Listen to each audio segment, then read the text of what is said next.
Oh ouais, Zoé meurt. Zoé meurt, à l'abri des regards, Zoé meurt. Il est déjà trop tard, la prise de conscience des hommes les envoie au placard. Les médias s'affolent, mais Zoé meurt, il est trop tard. Zoé meurt, à l'abri des regards, Zoé meurt. Il est déjà trop tard, la prise de conscience des hommes les envoie au placard. Les médias s'affolent, mais Zoé meurt, il est trop tard. Je suis Zoé, petite africaine, cheveux tressés. Mes yeux à 8 ans, couleur marron, sont devenus rouges comme la couleur de ma terre blessée. Car trop de sang a coulé, trop de conflits ont éclaté. Là-haut, ils disent comme moi en crevant de faim. Nous n'avons pas de préoccupation pour demain, c'est comme le rapport à l'argent. Ils transforment nos pères avec nous, ils font des affaires. Moi je suis né de l'autre côté de la frontière qu'on appelle Darfour. Je ne vais pas survivre dans ce calvaire. Je ne vais pas survivre dans ce calvaire. Zoé meurt, à l'abri des regards, Zoé meurt. Il est déjà trop tard, la prise de conscience des hommes les envoie au placard. Les médias s'affolent, mais Zoé meurt, il est trop tard. Oh, il est trop tard.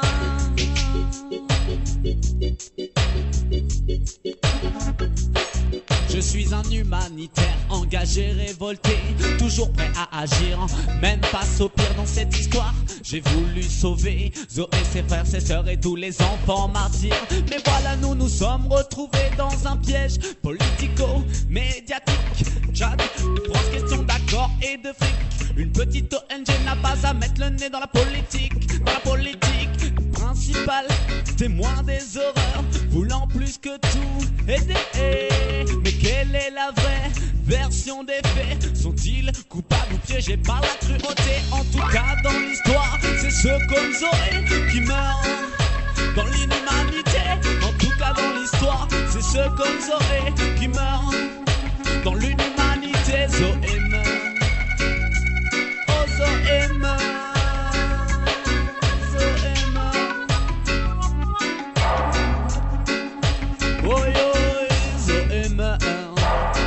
Des regards, Zoé meurt.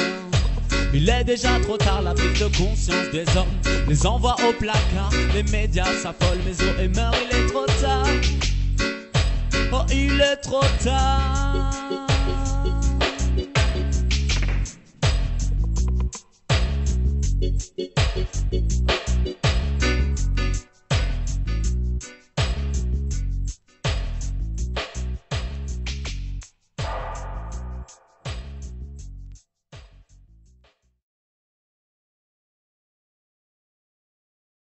Je crois que c'est une conjonction de plusieurs choses. Il y a d'une part les séquelles, si on peut appeler ça comme ça, des opérations de tsunami, où j'ai vu un certain nombre d'enfants ne pas être pris en charge par les institutions, ne pas être pris en charge par le système humanitaire. Et j'ai vraiment trouvé que c'était une très grande injustice vis-à-vis de ces enfants. À la sortie des opérations Indonésie, effectivement, on s'est intéressé au Darfour.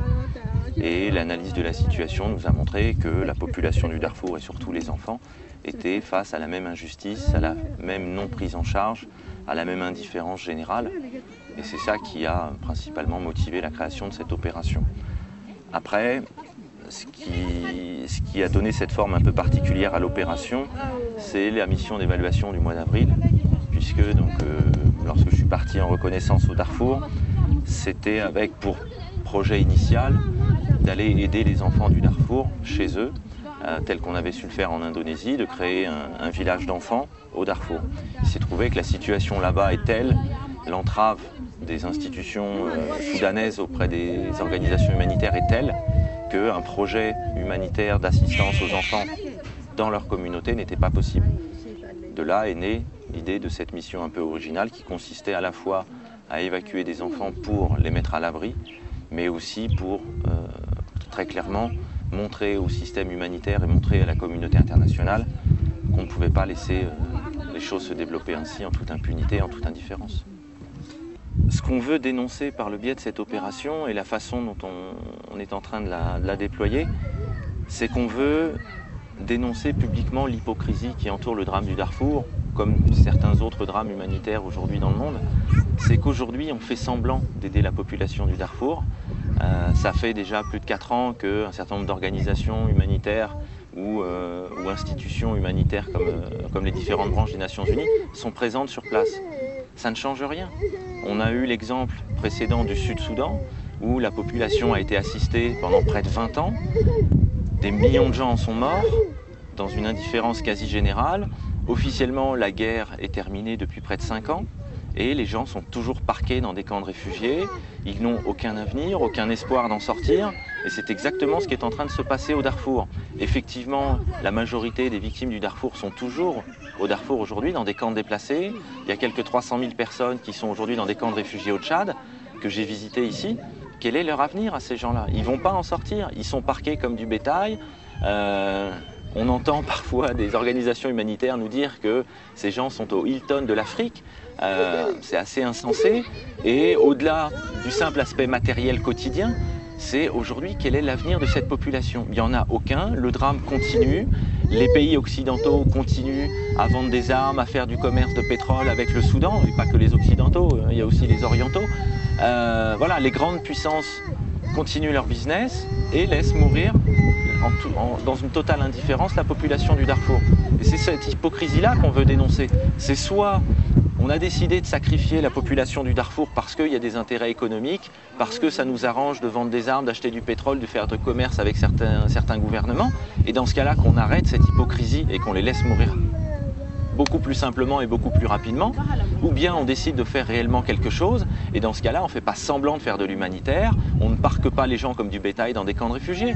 Et ce qu'on veut aujourd'hui, c'est pousser la communauté internationale par la finalité de notre action qui est d'évacuer des victimes du conflit du Darfour directement dans les pays occidentaux. On veut obliger les pays occidentaux à prendre conscience que leur politique humanitaire et leur hypocrisie, ça suffit. Et on n'a surtout pas la prétention de dire qu'on va régler le problème. Nous, ce que l'on voulait au départ, c'était venir en aide aux enfants du Darfour. Concrètement, aller sur place et faire semblant comme un certain nombre d'autres organisations humanitaires, ça ne nous intéressait pas. Pour nous, c'est pas décent. Et on essaye d'apporter une petite étincelle qui, on l'espère, va provoquer un débat politique et une prise de conscience.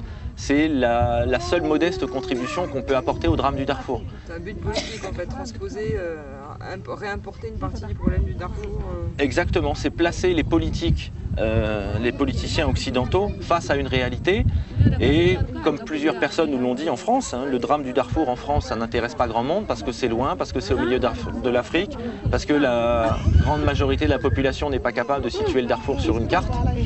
Le fait d'évacuer des enfants du Darfour dans notre pays, c'est importer une partie du problème dans notre pays. Donc c'est obliger le monde politique à réagir face à ça, et c'est obliger le monde politique à réagir face à l'opinion publique française. Voilà ce qu'on essaye de faire. On n'a aucune prétention sur le fait qu'on va changer le monde, on n'est pas des idéalistes à ce point-là. On veut simplement provoquer cette petite étincelle qui va provoquer un débat, et on l'espère, ouvrir un grand débat international sur le sujet. J'avais une mauvaise image de l'humanitaire en général, mais en étant toujours à l'extérieur, donc en ne sachant pas de quoi je parlais. Et c'est pour ça que j'ai voulu rentrer dans des missions humanitaires pour aller voir de l'intérieur, pour pouvoir parler en connaissance de cause. Et ce que j'ai découvert en Indonésie notamment m'a malheureusement conforté dans... C'est toujours difficile de toujours tout casser parce que je pense qu'il y a les institutions et les gens à l'intérieur. Et souvent, il y a des gens à l'intérieur qui sont très très chouettes avec un cœur gros comme ça, qui essayent de faire plein de choses. Et puis, il y a souvent des procédures monstrueuses dans des grosses institutions, quoi. Plus c'est gros et plus c'est lent. Et, voilà, et plus on a de la chance de réunir tout un tas de problématiques qui ne devraient pas avoir lieu quand on parle de victimes. Et donc, c'est en Indonésie que j'ai rencontré l'Arche de Zoé. Et en fait, on s'est un peu rencontrés dans notre colère vis-à-vis des humanitaires. Pas forcément de tout le monde, bien sûr, mais d'une conscience que le droit international, en général, il doit absolument exister et que pour la plupart, malheureusement, c'est le business qui est derrière, quoi. Donc, on a l'impression qu'on a des grosses institutions qui demandent beaucoup de sous et qui sont finalement plus solidaires avec leurs donateurs qu'avec leurs victimes. Et je pense que c'est un peu la colère de ce que moi j'ai pu rencontrer dans les gens de l'Arche de Zoé qui m'a donné envie, dans la prochaine mission de l'Arche de Zoé qui concernait en plus l'Afrique, d'intervenir plus concrètement. Donc voilà, je pense que la mission, le moteur de la mission, c'est la colère en même temps vis-à-vis de ce monde humanitaire, de la communauté internationale qui fait pas grand-chose ou qui fait quelque chose pour un pays quand ça l'arrange, d'une sensibilité vis-à-vis de l'enfance, d'une conscience que sans l'enfance, on ne devient pas grand. Quand on n'est pas petit, on ne devient pas grand. C'est mathématique. Est-ce que tu as conscience qu'en tapant sur l'humanitaire qui est auréolé de tous les bienfaits, quelque part, vous courez le risque d'être assez inaudible auprès du grand public? Ouais, après, ça dépend ce qu'on dit. J'ai été assez surprise dans pas mal de discussions avec des gens de voir qu'il y avait quand même beaucoup de doutes sur la réelle utilité des dons donnés. Malheureusement, les gens, je pense qu'ils ont de moins en moins confiance dans les grands discours. C'est dommage, mais c'est aussi parce qu'il y a eu des grands discours qui n'ont pas été suivis de grandes actions. Et donc je crois que ça dépend ce qu'on dit. C'est vrai que quand on parle de l'UNICEF, même moi, j'avoue que même moi, j'ai eu du mal à le croire, j'ai eu du mal à croire. Et puis encore une fois, toute l'UNICEF n'est pas mauvaise. Mais pour avoir vu certaines personnes de l'UNICEF dans certains pays, je pense que concrètement, ils font vraiment pas grand-chose, contrairement aux millions de dollars, voire les milliards de dollars qu'ils ont. C'est ça qui n'est pas normal, c'est que c'est des gens qui ont une légitimité, qui ont le budget, qui ont des gens a priori compétents quand ils les regroupent. Et quand on les voit sur les pays, sur le terrain, ils ne sont pas sur le terrain, quoi. Il y en a beaucoup qui ne sont pas sur le terrain, pas tous, hein, bien sûr. Donc après, c'est sûr que les gens, ils n'ont pas envie d'entendre que l'UNICEF, finalement, il fait des choses pour les enfants, mais pas grand-chose, en tout cas par rapport à l'ambition qu'il se donne. Voilà, maintenant je me dis tant pis, on aura essayé, quoi. On aura essayé, et je préfère essayer, même si derrière les gens ils me traitent de je sais pas quoi, ça aura peut-être mis une petite germe dans quelques esprits en se disant peut-être qu'on va pas se laisser guider comme ça. Quel est le but derrière? Un but politique, un but humanitaire? Un but, j'ai envie de dire humain, d'abord, pas humanitaire mais humain, de sauver des enfants. Voilà, d'avoir une telle rage de voir qu'on laisse mourir des enfants en disant mais c'est pas possible, tu comprends, il faut nous laisser négocier, parce que c'est un peu ça qu'on nous dit, on nous laisse négocier. On en est à 16 résolutions depuis 4 ans des Nations Unies, il se passe rien, quoi, il se passe absolument rien. Chacun continue son petit business, donc il y a vraiment une espèce d'image que j'ai d'une maison en feu et on essaye désespérément d'aller discuter à l'intérieur de la maison en disant « Ouh là là, c'est chaud, je ressors ». Nous, on a décidé de sortir des enfants de la maison et d'abord on les sort, après on discute. Voilà, c'est plus à l'inverse de la situation, disons arrêtons de discuter, d'abord on les sort et après on discute. Et évidemment, là, tout est lié, hein, l'humain et la politique c'est lié, hein, c'est sûr, mais c'est aussi une envie une rage de dire mais ça fait combien de pays, combien de problèmes qu'on laisse les gens mourir, quoi, ou que ça soit, mais partout, que ça soit au Rwanda, on a une responsabilité partout. Il y a évidemment, chaque pays a sa propre responsabilité, on est toujours 2 ou plus dans une histoire, bien sûr, mais je veux dire, nous... on passe notre temps à piller les richesses des autres et après on se dit ah, mais c'est bizarre, ils viennent chez nous, quoi. Voilà. Et là on a envie de dire on va prendre des enfants, on va les emmener dans nos pays en paix et là on va les mettre dans les jardins, là, dans les beaux petits jardins devant les yeux des gens, quoi. C'est pas dans la caméra, c'est devant les yeux des gens et on va voir, on va dire maintenant ils meurent devant chez nous, on fait quoi?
Encore mieux que les avec des jeunes.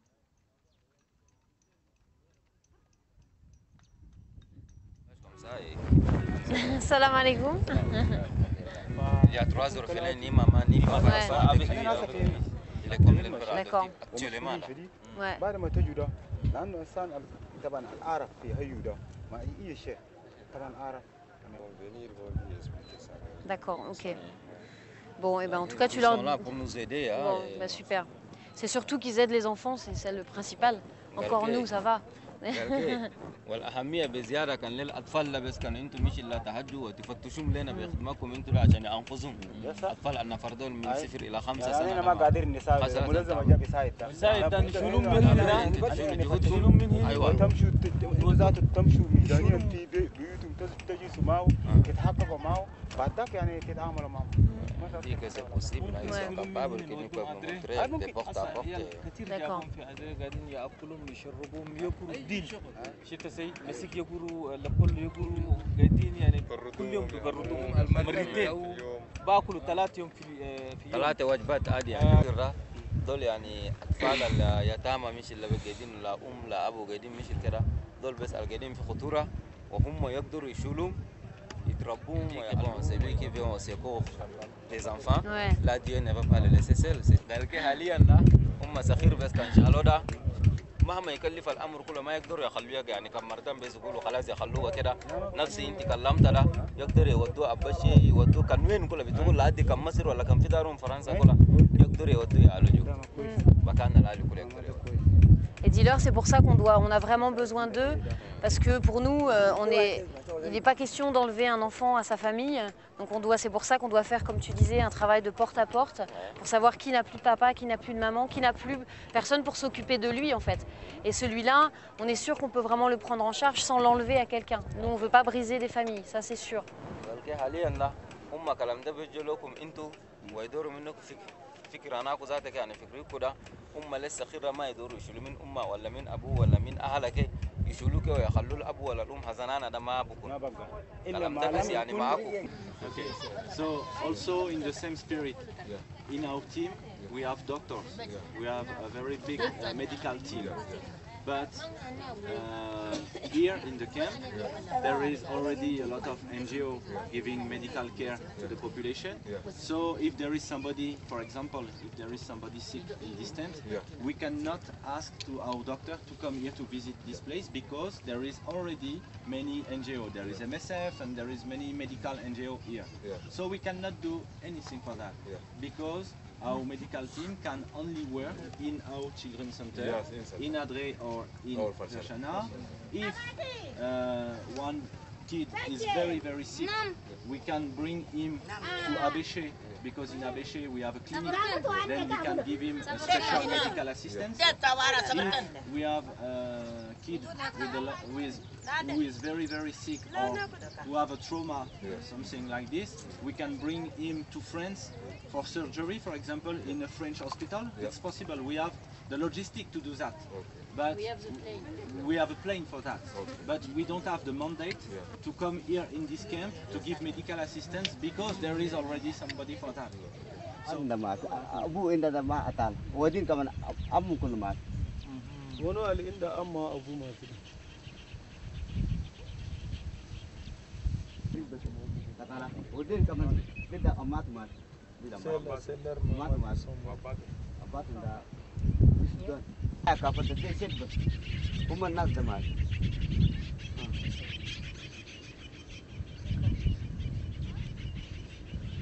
Le petit là, c'est quoi son histoire à lui? Non, derrière.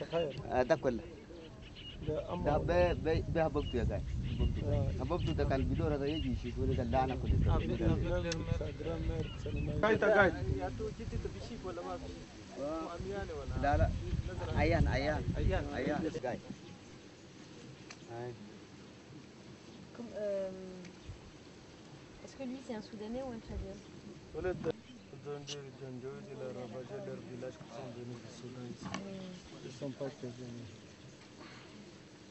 C'était quel village? Koro. Elle est où la grand-mère? Elle est loin? On peut y aller à pied ou pas?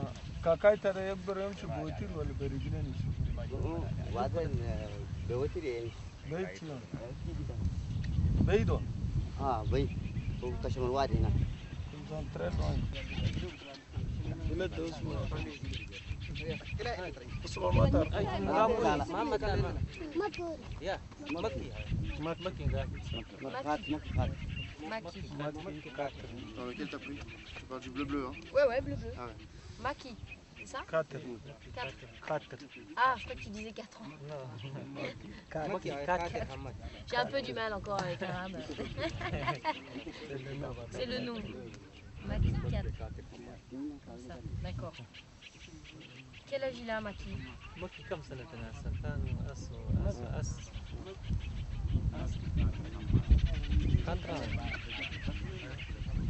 Il dit qu'il est sûr que j'ai bien compris. Ça veut dire qu'au moment où les Janjaouides ont attaqué Njemi, ils ont entouré le village, ils ont brûlé, ils ont tiré. Est-ce que les enfants étaient dedans ou est-ce que lui, le chef, il a réussi à les sortir juste avant? D'accord, donc ça veut dire que les enfants, ils ont vécu l'attaque du village, ils ont vu que les gens sont morts et ils sont restés là. Donc ils ont tout vécu. D'accord.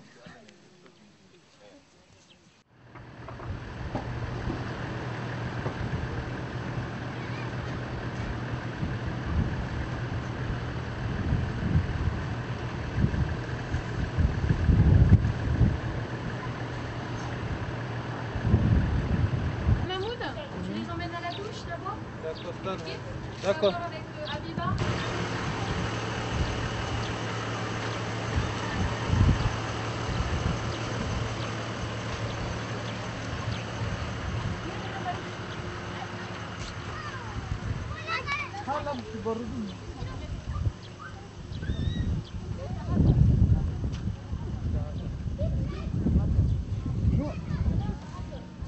سلام كين سلام كين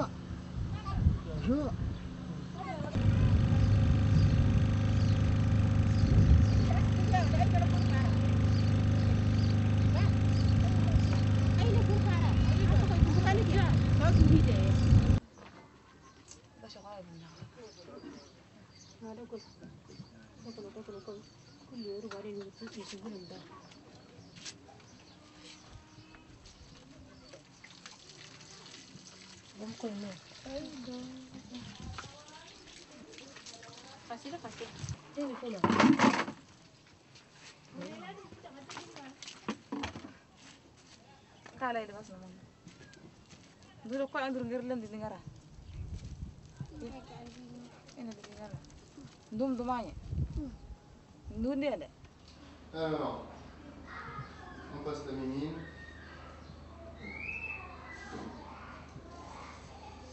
Ouais, toi t'as des tout petits marins.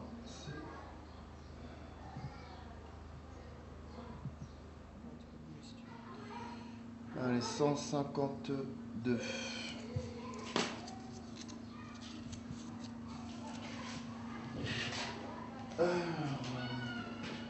Ahmad, c'est comment le nom du petit là? Moussa. Moussa? Moussa Mohamed Ramadan. Vas-y, monte. Monte. Barka, cool. Jangan bacaan ayo, bacaan gua tuh di sana. Wow. 16.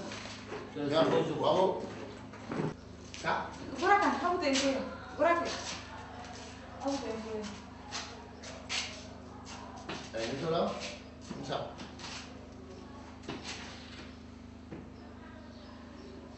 Voilà.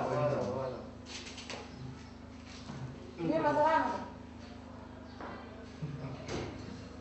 Le droit. Lakukan.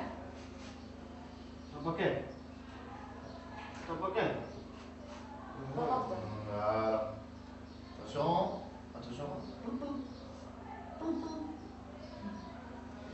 Gurakan, kamu tuh yang mana ya? Ada. Siapa? Jan. Bouge pas. Allez, ça ira comme ça, je pense. 40.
Oh là là, Fadil, il est footballeur là.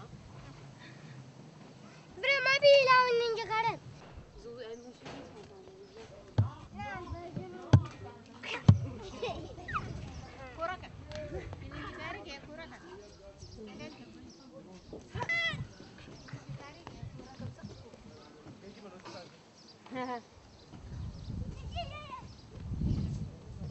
Je crois que c'est les bras qu'il faut tenir.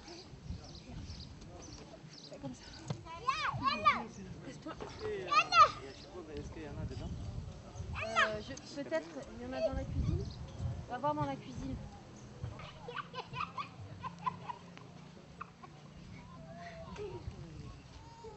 C'est plaisir de les entendre rire. Tu m'étonnes.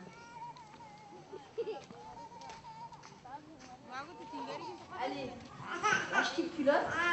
Aucune connexion. Un pied, tu pieds sur la tête.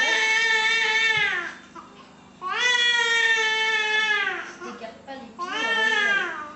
Voilà. Attends, il plie en fait les jambes. Il plie les jambes. Allez, je vais tirer dessus. C'est pratique, hein. T'as vu celui qui mange les vaisselles, il est quand même mieux que l'autre. Hein. Il faut que tu tends les jambes. Tends les jambes, voilà. Et de une, ça y est, tu le tiens. Ouais.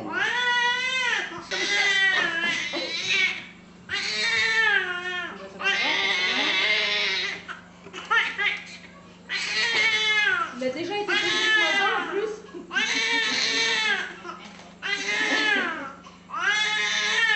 Le pauvre. T'as vu les dents? Ça y est. C'est fini.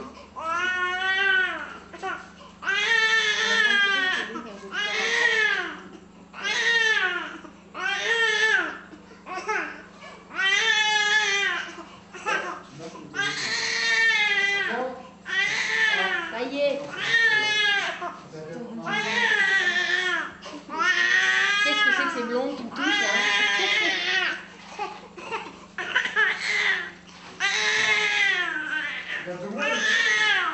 Suis-moi.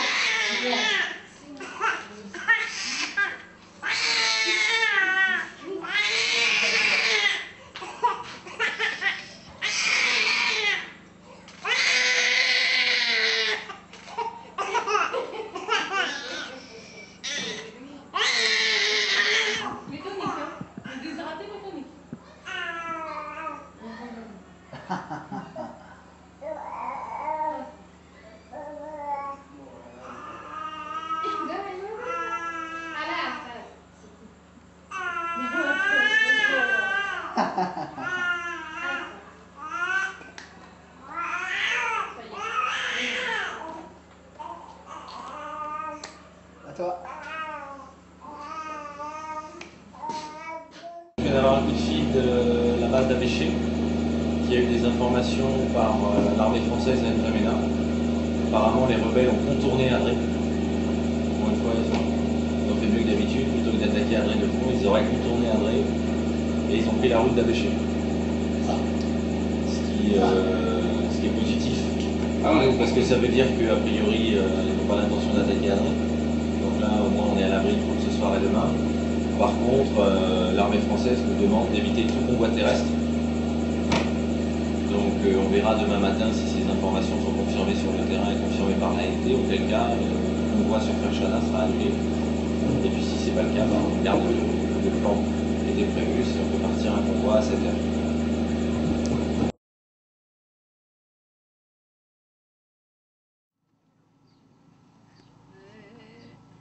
Ouais Jamus, يلا يلا جاموس يلا ما بنا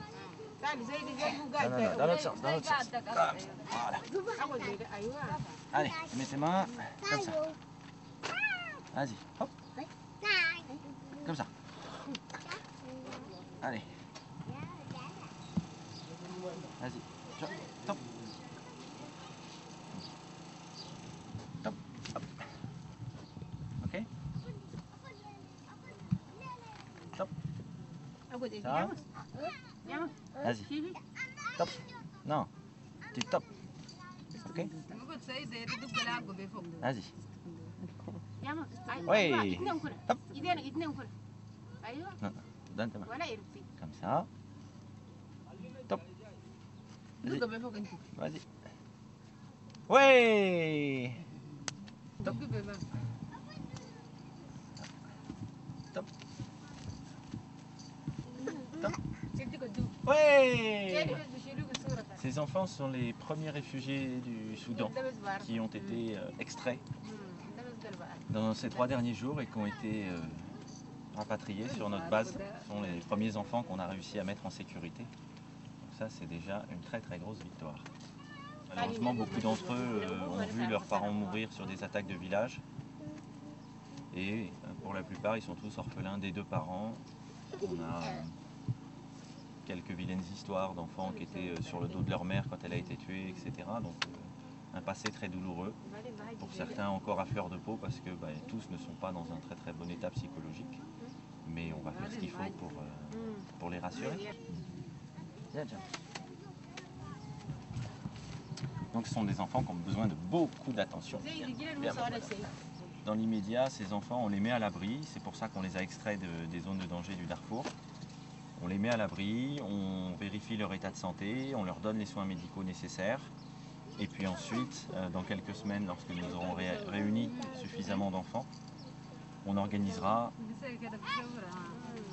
une opération d'évacuation qui permettra de les mettre à l'abri définitivement chez nous. Allez. Salam alaikum Jamus. Salam alaikum. Apa kabar?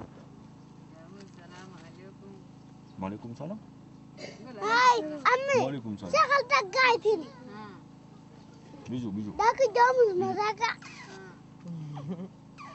C'était un moment plein d'émotions parce que déjà ça fait plusieurs mois que notre équipe est sur la préparation de cette opération. On est revenu ici il y a quelques semaines pour lancer concrètement l'opération d'extraction. Et forcément, voir les premiers enfants arriver, c'était l'aboutissement d'une longue période de travail. C'était une première victoire d'avoir réussi à mettre des enfants à l'abri des zones de combat du Darfour. Et puis, donc, quelle que soit l'issue de l'opération qu'on a envisagée, de toute façon, ces enfants sont déjà à l'abri. Rien que ça, c'est une énorme victoire par rapport à l'histoire de ces enfants et à la fatalité qu'ils subissent. Donc toute l'équipe était très émue de voir arriver les enfants, notamment Émilie qui les a accueillis à l'entrée, c'était quelque chose. Et puis sur l'équipe de la base arrière où nous avions notamment la présence des représentants des familles d'accueil françaises, l'émotion était pas mal non plus. Donc voilà, je pense que ça fait aussi partie des petits passages qui resteront dans notre mémoire. La priorité, ça a été de les laver, de les habiller, pour certains de leur raser les cheveux, et puis surtout de leur donner à manger, de les entourer. On a mis en place une équipe de nounous qui a pour mission de les prendre en charge, de les réconforter, et puis de s'occuper d'eux du mieux possible en attendant la suite des opérations. Ah ouais, les premiers, c'était un peu putain, ça y est, quoi, ils sont là, quoi. Wow, mortel. Et un peu seul, parce que la plus grosse partie de l'équipe était sur Abéché. Ici, il y avait 2-3 gars avec moi qui étaient plus sur la logistique, à faire un boulot énorme, à construire des douches, construire des chiottes, construire vraiment tout plein de choses. Donc émotionnellement, je me suis un peu retrouvée, j'avais... Il n'y a personne à qui je peux confier que c'était quand même vachement beau ce moment.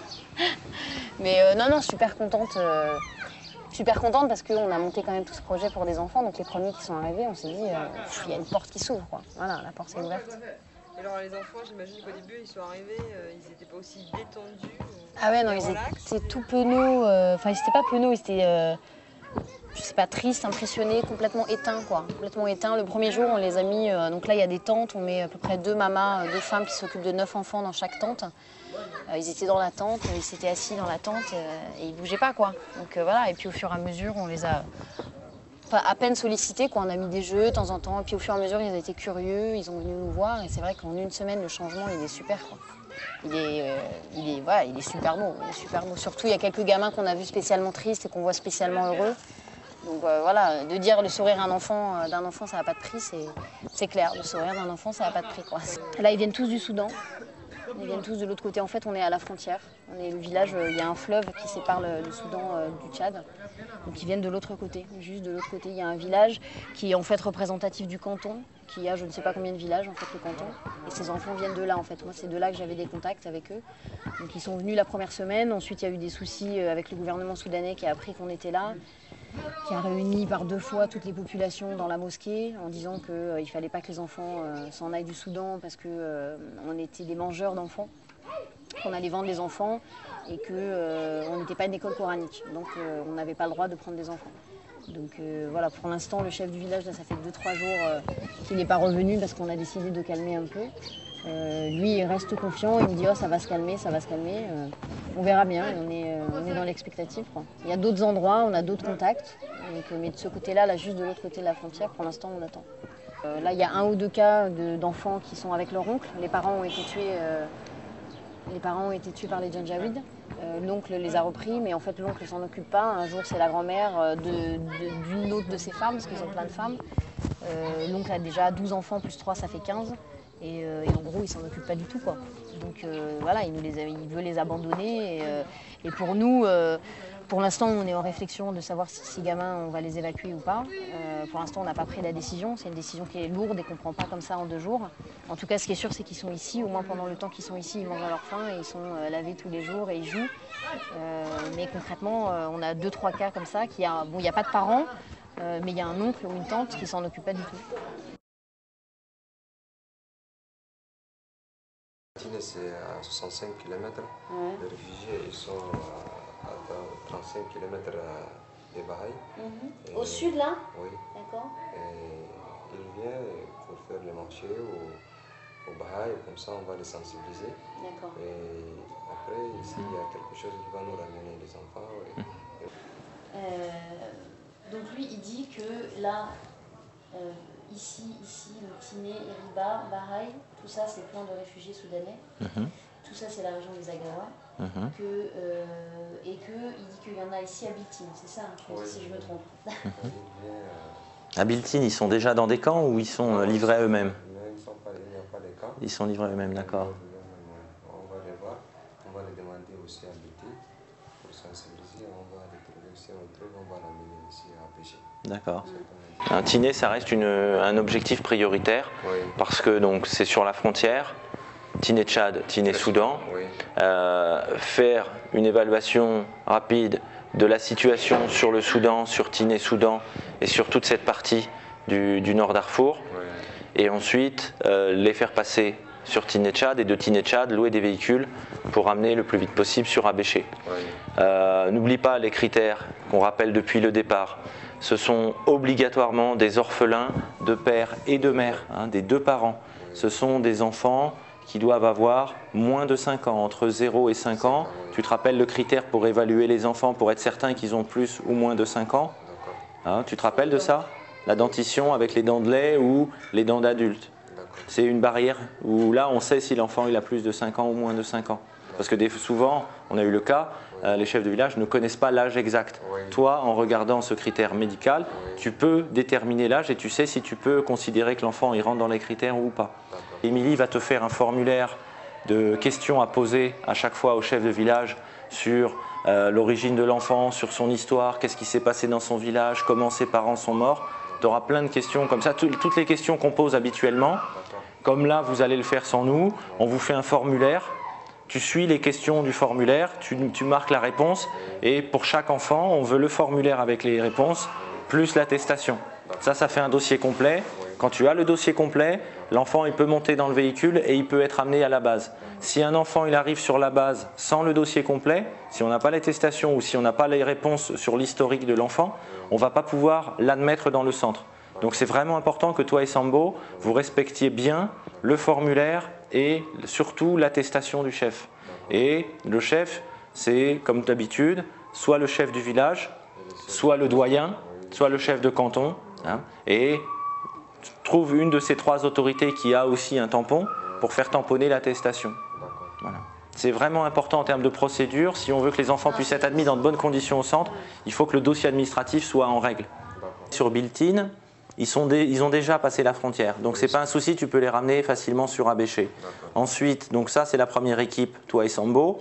Ensuite, vous allez aller sur Tiné avec pour objectif de sortir les enfants de la zone de Tiné-Soudan. Là, ce n'est pas toi qui dois le faire, ce sont des chefs de village soudanais qui doivent passer la frontière. Tu vois, suivant les informations qu'on t'amène, une fois que tu arrives là, mardi, on t'amène ici, mardi soir, tu passes la soirée à prendre des informations, à discuter. Il y a des habitants de Tumtubaï aussi, je trouve, à Tiné aussi. Voilà, tu envoies des messagers, tu trouves des messagers, tu les envoies et tu leur donnes un point de rendez-vous sur Tiné-Tchad, de façon à ce que ce soit les chefs de village soudanais qui fassent passer la frontière aux enfants. C'est important que ce soit des chefs de village soudanais qui traversent la frontière et qui amènent les enfants sur Tiné-Tchad. D'accord ? Il y a un droit international, il faut le respecter. Donc ça, c'est très important. Et ensuite, pour la quatrième équipe qui va partir sur Niala, ils vont eux-mêmes rapporter les enfants sur El Génina en utilisant la piste et la route. Et ensuite, d'El Génina, utiliser la charrette traditionnelle pour repasser la frontière dans l'autre sens. D'accord ? Mais c'est important que ces quatre équipes se consacrent la semaine prochaine à identifier les enfants le plus en danger sur la zone des conflits au Darfour, trouvent les solutions pour que les chefs de village soudanais traversent la frontière avec les enfants et ensuite toi tu trouves les moyens logistiques et les véhicules pour les ramener le plus vite possible sur Abéché. On essaiera de faire un maximum de rotation pour venir vous chercher sur Tiné. L'avion il peut venir le matin, une fois le matin, une fois l'après-midi. On peut mettre 5-6 enfants dans l'avion, ce qui veut dire qu'on peut en évacuer 12 par jour. Ceux qui sont dans les camps, ils ont déjà un minimum de prise en charge, donc ils vont recevoir de la nourriture, ils vont recevoir de l'eau. Ceux qui sont encore sur la zone de Tiné-Soudan, il n'y a personne qui leur apporte de la nourriture, il n'y a personne qui leur apporte de l'eau, et ces enfants, ils ont une espérance de vie qui est très très courte. C'est pour ça que ne te laisse pas embarquer dans des camps par des gens qui pensent que les réfugiés sont là. On sait que les réfugiés sont là. Mais ce qui nous intéresse, c'est de vérifier qu'il n'en reste pas dans la zone de Tiné-Soudan. Et s'il en reste dans la zone de Tiné-Soudan, c'est eux la priorité. S'il y a eu des événements en 2007, en 2006, moi j'aimerais que ces chefs de village soudanais, ils viennent nous voir ici sur Abéché, qu'on fasse une interview avec les chefs de village pour qu'ils nous racontent ce qui s'est passé en 2006 et en 2007. Parce que souvent, on croit que les événements au Darfour, ils ont eu lieu en 2002 ou en 2003, mais ce n'est pas vrai. Il y a aussi eu des événements en 2005, en 2006, en 2007. Et s'il y a des chefs de village qui sont prêts à venir témoigner, moi j'aimerais les inviter ici. Tu leur dis, pas pour longtemps, 1 heure ou 2, on peut les amener en avion et les ramener après chez eux en avion, il n'y a pas de souci. Mais c'est très, très important qu'ils viennent nous voir pour témoigner de ce qui s'est passé au Darfour en 2006 et en 2007. T'es le meilleur, Yassir. Tu es le meilleur.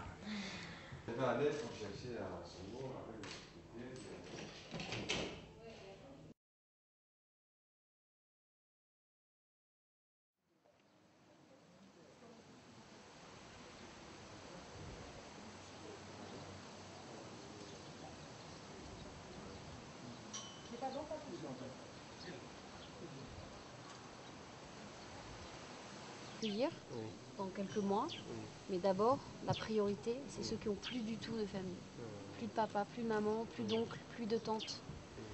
Et ça c'est la priorité parce que ça c'est les enfants qui sont vraiment en danger. Oui, c'est vrai.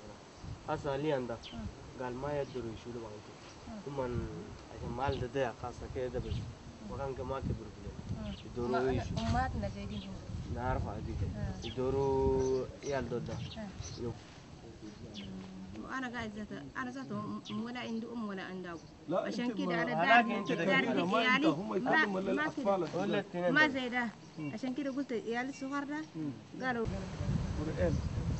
Ils n'ont pas le père. Mais elle aussi, elle n'a plus personne avec elle. C'est elle, c'est elle qui s'occupe sur les enfants. Elle fait le travail. Elle n'a personne ici, elle-même. C'est elle qui cherche pour nourrir les enfants. Maintenant, c'est assez de أبو ما في ده هم قاعدين في حالة خطورة أكون ما أعرف يوم يومين ثلاثة قاعدين يموتوا ده ما تقدر عشان تشيل الدول ده والدولار أكون ورا يجوا مال ذات الدنيا يبقى ما في مال ده pour les enfants, parce qu'ils vont repartir et on va leur donner de l'eau quand même. Donc tu lui dis que c'est un troisième petit dans le dos, c'est ça? ده كله سفر ده أبو جاي كله هو النون صغيرة عنده سنتين. Il a 2 ans, d'accord. Donc tu lui dis, je m'excuse vraiment, si je pouvais, avec plaisir, je les prendrais. Et comme on n'a pas beaucoup de place et qu'on pense qu'il y a des enfants qui vont mourir très très vite, puisqu'il n'y a personne pour s'occuper d'eux, bah, on reste d'abord sur eux. Et dans quelques mois, si on peut, eux, ils auront de la place. قالت هي آسفة ما تقدر تقول لك تشيلين ولا ما تشيلين لكن أنا حاليا أنت بخان ما تشيلي تمشي قال كده ولا يوم تاني كان مثل بعد يوم شهر باش دور وكده يشيلوا العيال اللي ما عندهم اب ما عندهم ابو كله كان شالهم بعد بلاش في راس السيركل ده ما يبقى العيال ام يعني يبقى الا الابو ولا الام ديكو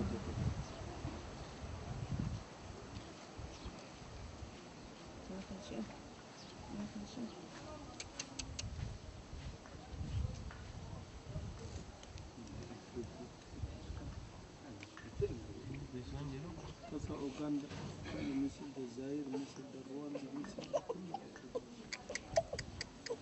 Tiens, ils peuvent boire. Ça suffit. Ça suffit. Voilà. Comment ils sont venus là? À pied ou avec un âne? Il n'a pas moyen pour prendre l'âme peut-être. C'est payable le pousse-pousse.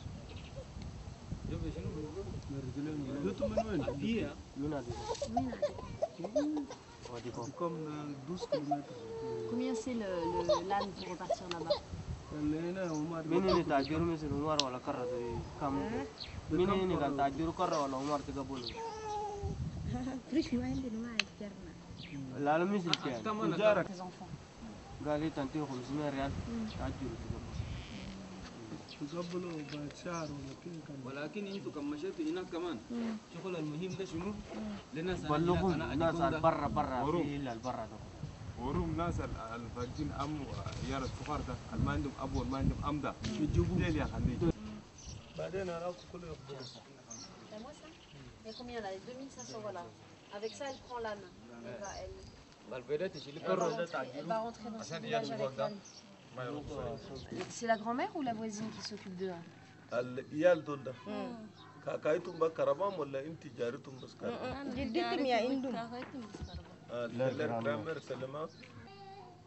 On va avoir un problème parce que s'il y a une grand-mère qui s'occupe d'eux, ils ont une famille pour moi.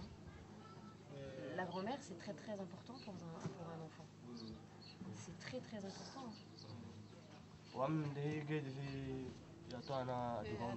في أنا لاجين دفعت أول تمس واليوم تجي أنا عشان أمس أوريتي مو كم جبتم كم ما ببقى قلت لك Elle vient tantôt pour voir les enfants et elle retourne là-bas. Elle est dans le cas de réfugiés.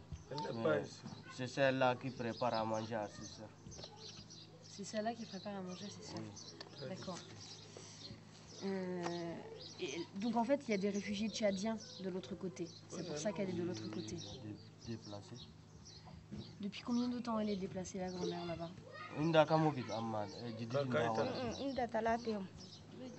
من أول كقبال ده. هسه يوم البكتب ده بس فات. يا هسه ده البكتب ده. De quand là-bas? C'est là qu'elle est partie. Elle a 3 jours là-bas. Il y a un quoi là-bas, hein? On inscrit les gens qui sont déplacés. Ouais. On les inscrit là-bas peut-être. Mais pourquoi elle est partie pour se faire Tu as inscrire? attaché à ta banne, et puis oui, Elle est vieille, elle est souffrance, donc... Ouais, Elle est Au le moins, problème il a de zone vision. parfois. Il n'y a pas une autre personne pour C'est qui les inscrit hein? C'est quelle organisation? il y a tout dans le guide. Munazama ka yaktubu wala. Jubulam bugulu ya gaidin no manar. Le sama antum. Ils ont parlé de ramener les vivres. Ça pas assez. Des sociétés qui amènent peut-être des vivres du Soudan et distribuent aux gens là-bas. D'accord. Donc en gros, elle est partie là-bas parce qu'elle pouvait manger tous les jours. Elle pouvait manger tous les jours et si tu te fais inscrire, tu peux manger, tu peux être pris en charge, etc. Non, il te donne un peu de choses et tu reviens. Il ne prend pas les gens en charge là-bas. Donc du coup, elle part juste pour prendre à manger, puis elle revient en fait. Et donc quand elle revient, c'est là où elle est avec les petits. Oui, si elle n'est pas là, elle donne au voisin. D'accord. C'est juste quand elle part chercher à manger là-bas, elle les donne à la voisine, c'est ça? Et après elle revient. Donc ça veut dire que ces enfants, ils vivent avec leur grand-mère quand même. La majorité du temps, ils sont avec leur grand-mère. D'accord. Donc ça veut dire qu'on ne va pas les prendre. Ça veut dire qu'on ne peut pas les séparer de leur grand-mère. Ça fait 5 ans qu'ils vivent avec elle. Ça va être très dur pour eux quand même. Bah écoute, tu lui dis que ils sont tous très mignons et que j'aimerais bien les garder. Mais que malheureusement, je ne veux pas enlever des enfants à leur grand-mère. Je sais que c'est difficile. Je sais qu'on est en Afrique et qu'il y a beaucoup d'enfants. Mais ici, il n'y a pas beaucoup de place. Et on les réserve pour les enfants qui n'ont plus de grand-mère, plus de père, plus de mère, plus de tante, plus d'oncle. Ça, c'est des enfants où justement, il n'y aura plus personne, même une grande, qui va faire à manger. Donc nous, on s'en occupe d'eux. Mais moi, je considère qu'ils ont encore un tout petit peu de famille et je ne veux pas les arracher à ce tout petit peu de famille. Okay. الناس دول هم ما يقدروا يشيلوا من كاكاي ترى يجيب ما كويس في الأسرة. Je lui dis, je suis vraiment désolée quoi. Je m'excuse parce que vraiment si je pouvais, je les accueillerais avec plaisir. قال لي متأسفة لكن كان مسكين محل في ده ممكن يشيلوا. محل كمان ده.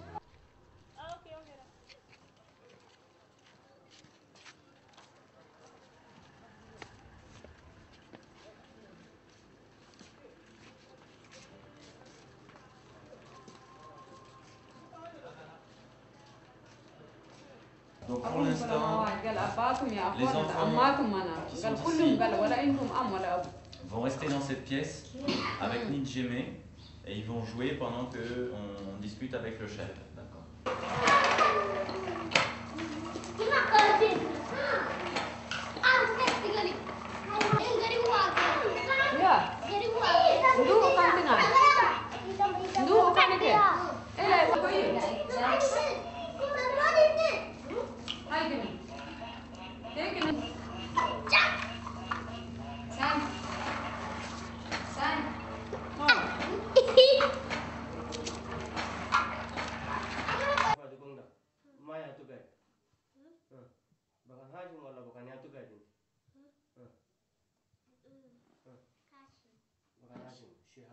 Et c'est qui Hachim pour lui? C'est un monsieur qui son monde?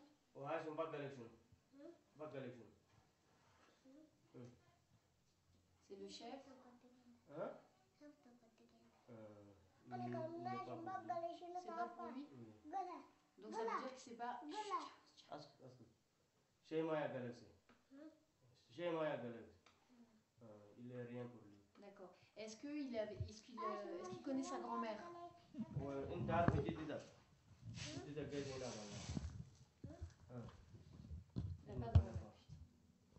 Tout est faux dans ce qu'ils nous ont dit. Est-ce qu'il a toujours fait dodo chez Hachim? Ou est-ce qu'il a fait dodo? Est-ce qu'il y avait une autre dame qui s'occupait de lui? Oui, tu vois que gars, il y en a. Ma Hachim gagne wala ma Zoltan. Ma Hachim, il est toujours avec Hachim. D'accord. Et son frère aussi, Atom aussi. Wa akho ko lase. Akho ko la ma Hachim be sa gadi. Son frère aussi. Et quand il dormait chez Hachim, est-ce qu'il dormait dans une pièce comme ça ou dans une tente où il était tout seul avec Atom ou il y avait d'autres enfants? Bakan inte gaidin da. Yala akharan ko la gaidin kimin tu ko tinde wala mangde. Tu ko kimin Hachim tanga. Il est là avec les enfants de Hachim. Les enfants de Hachim. Oui. D'accord. Est-ce que Oman kam. Kimin Hachim tanga iti wala maride. Il est là toujours avec les enfants de Hachim. Il s'entend avec eux, ils dorment ensemble. D'accord, donc il a toujours été chez Hachim. Oui. Et pour lui, Hachim, c'est pas son papa? Oui, non, il n'est rien pour lui. D'accord. Bon, mais tu lui dis qu'il ne s'inquiète pas, qu'on va s'occuper de lui. Et... Il est d'accord. Atom, c'est son frère jumeau? Ouais. Oui, son frère. Est-ce qu'il sait quel âge il a, lui? Oui, comme ça, Ninda. Comme. C'est un comme Néo. Il sait pas. Bon, c'est pas grave. C'est bien. C'est difficile de retracer l'histoire de ces enfants? C'est plus que difficile. On demande à chaque fois diversion, et on a, enfin 10 fois et on a 10 versions différentes. Donc voilà, ce qui est sûr, c'est que c'est tellement différent de nous, de nos critères, etc. Donc je pense qu'on ne comprendra jamais. On ne comprendra jamais parce qu'on n'est pas noir, parce qu'on n'est pas né dans un pays où il y a la guerre. Donc il y a plein de choses qui nous dépassent, ça c'est sûr. Et là, en fait, le problème de quelques enfants qu'on a, c'est qu'ils ont une maman, mais la maman les a rejetés parce que le père est mort. Et donc il les a, voilà, ça se fait pas, entre guillemets, de garder un enfant dont le père est mort. Donc elles ont de nouveau un nouveau mari, des nouveaux enfants, et le premier, il est complètement abandonné. Donc pour nous, c'est un dilemme, quoi. Pour nous, tant qu'il a encore une mère ou un père, il doit rester ici, sauf qu'on se rend compte qu'elles les ont abandonnés. Mais en même temps, elles disent qu'elles veulent bien les voir de temps en temps, et qu'elles veulent avoir des nouvelles. Pas toutes, en fait. Pas toutes. C'est ça. Par exemple, là, il y a un père, le père de 2 jumeaux, qui lui a déjà je ne sais combien d'autres enfants, il en a déjà 7. Avec une autre femme, et lui il a dit je m'en occupais pas déjà, c'est la grande sœur qui s'en occupait, et j'en veux pas, quoi, j'en veux pas, tu les emmènes loin. Donc lui c'est un peu différent, donc c'est sûr, tout est des cas de conscience, parce que voilà, comme disent les gens d'ici, il faut les prendre parce qu'en brousse, comme ils disent, en brousse elle est partie, merci Nidjime. En brousse, c'est exactement le cas de la petite maman, quoi. Il a 4 ans et demi, elle lui donne de l'argent pour aller chercher quelque chose parce qu'ils ont déjà une vie d'adulte et qu'il sait déjà compter et que c'est lui qui va chercher des seaux d'eau, etc. Sauf qu'il a 4 ans, quoi, 4 ans et demi. Donc mais bon voilà, on essaye de faire attention, de faire des enquêtes le plus précises possible, hein, d'essayer de prendre des décisions qui nous semblent le plus justes pour l'enfant.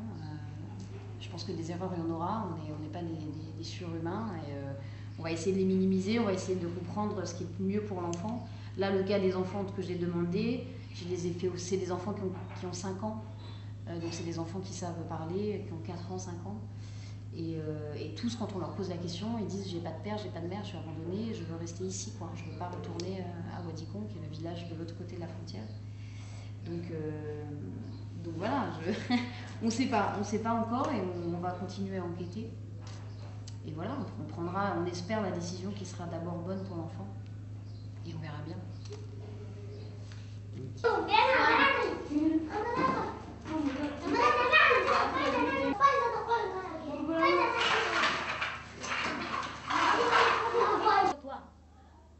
Chaque matin, avant de venir à l'école, avant de venir à l'école, assis, je m'assieds,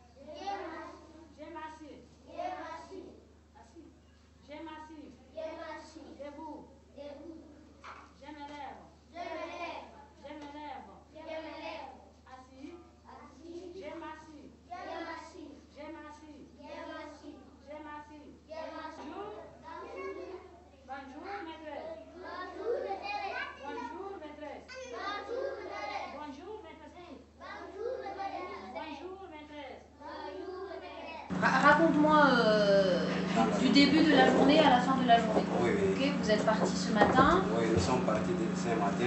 Donc Ouais. nous avons quitté ici à 11h. Ouais. Oui, en revenant à Elgin, ça fait à 12h. D'accord. Donc on a... Vous avez pris le Tigo là? Oui, le D'accord, Tigo vous êtes- et les charrettes. Et les Ici charrettes. on a fait à Wadikon avec les charrettes. D'accord. Et là-bas avec les Tigo. D'accord. Et le Tigo, vous avez trouvé toujours un Tigo qui passe par le chemin clandestin? Oui. Vous n'avez pas pris la grande route? Non. Donc vous n'avez pas eu de problème au début? Oui.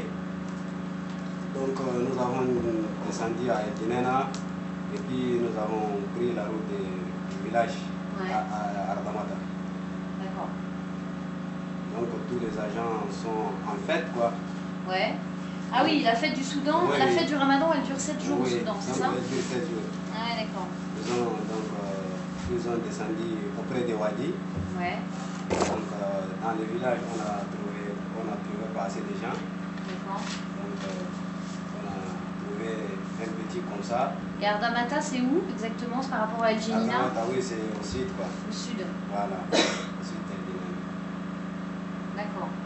Et donc vous avez réussi à faire venir le chef du village? Oui, le chef du village est venu. On les a parlé quoi. Il nous a répondu. La fois passée, donc ils vont revenir avec la population pour s'entendre à un point quoi. Donc ils ont entendu, donc après la fête, ils vont nous envoyer les enfants. Et finalement, l'une d'entre eux, donc il les a trahis quoi. Ah. Oui, au niveau de la sécurité. Ils ont appelé donc le chef de village pour lui dire que donc attention pour la première fois et la dernière fois. D'accord.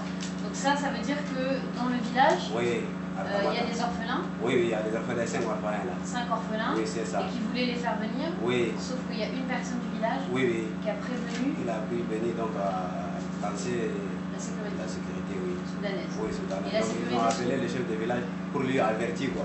Ah, la sécurité soudanaise a appelé le chef? Oui. Et elle a averti quoi? Elle lui a dit ils ont quoi? averti. Ils ont dit que donc il s'est retiré quoi. Il s'est retiré quoi. Mais il a 3 enfants. C'est lui qui a en charge quoi, les 3 enfants là. Et les 2 autres là, ça c'est pour la population. Donc il n'a rien pu faire.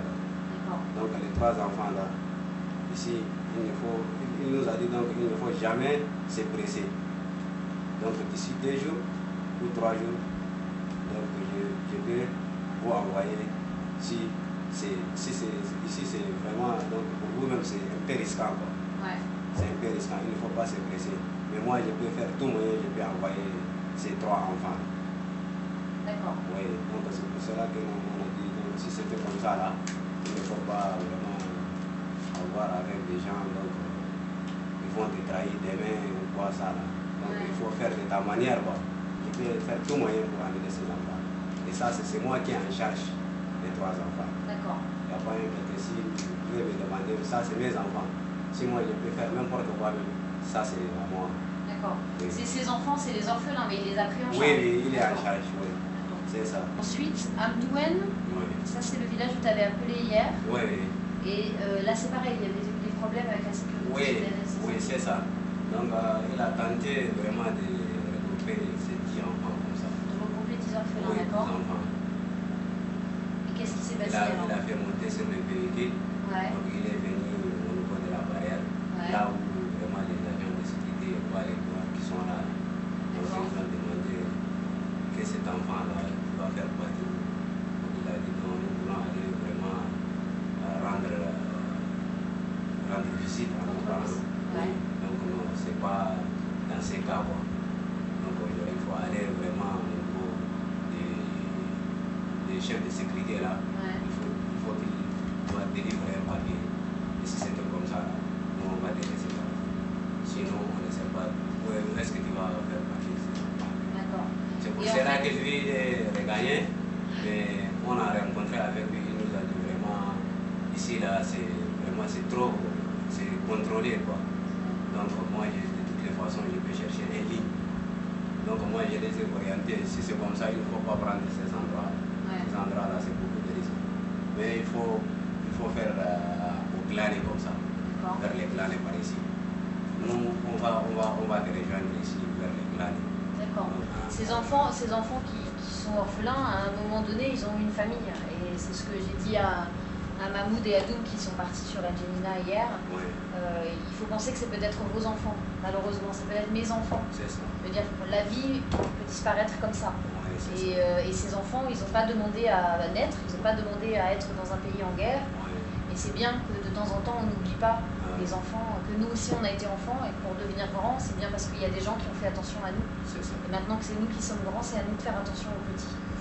Donc voilà, donc c'est très très bien le travail que vous faites. Demain, on envoie l'équipe Sambo et Yassir sur la Fémina, donc vous restez là pour essayer de ne pas envoyer les mêmes visages pour ne pas être reconnus. Donc voilà, vous vous reposez demain, il n'y a pas de problème. Merci beaucoup. La plupart du temps, les enfants ne sont pas bien pris en charge, voire pas pris en charge du tout par le système humanitaire. On décide de venir en aide aux enfants orphelins aux enfants du Darfour, et en priorité les enfants orphelins parce que ce sont les plus vulnérables. On va sur place pour voir ce que l'on peut faire concrètement sur le terrain pour les aider. Il se trouve qu'il est impossible de les aider concrètement et efficacement sur le terrain, ou en tout cas sans faire semblant ou sans tomber dans le travers des organisations humanitaires traditionnelles. À partir de là, on décide de lancer une opération d'évacuation qui aura deux objectifs. Le premier, c'est de sauver la vie de ces enfants qu'on va pouvoir sortir de l'enfer du Darfour. Et ensuite, un objectif qui est plus politique, qui est de jeter un pavé dans la mare sur la scène politique internationale. Pour réaliser cette opération et pour atteindre ces objectifs, on avait une première option qui était de lancer une évacuation brute et massive, de débarquer avec ces enfants dans des pays occidentaux et puis de laisser ces enfants à la charge des pays occidentaux, ce qui veut dire que pour beaucoup, ils auraient été parqués en zone d'attente, ils auraient été mis dans des centres de rétention, plus ou moins bien pris en charge, et ce n'était pas forcément ce que l'on souhaitait à ces enfants. Le but, ce n'est pas d'utiliser ces enfants comme des cobayes ou comme des objets, c'est avant tout de prendre en charge ces enfants. C'est pour ça qu'on a préféré l'option de prendre notre temps pour organiser l'évacuation, pour créer un réseau de familles d'accueil qui pourra prendre en charge, qui s'engage à prendre en charge ces enfants dans le respect des institutions des pays d'accueil. Donc on crée un réseau de familles d'accueil d'urgence. Ensuite, bien évidemment, on fait toutes les démarches nécessaires et toutes les déclarations nécessaires auprès des autorités des pays d'accueil, et notamment de la France pour ce qui nous concerne.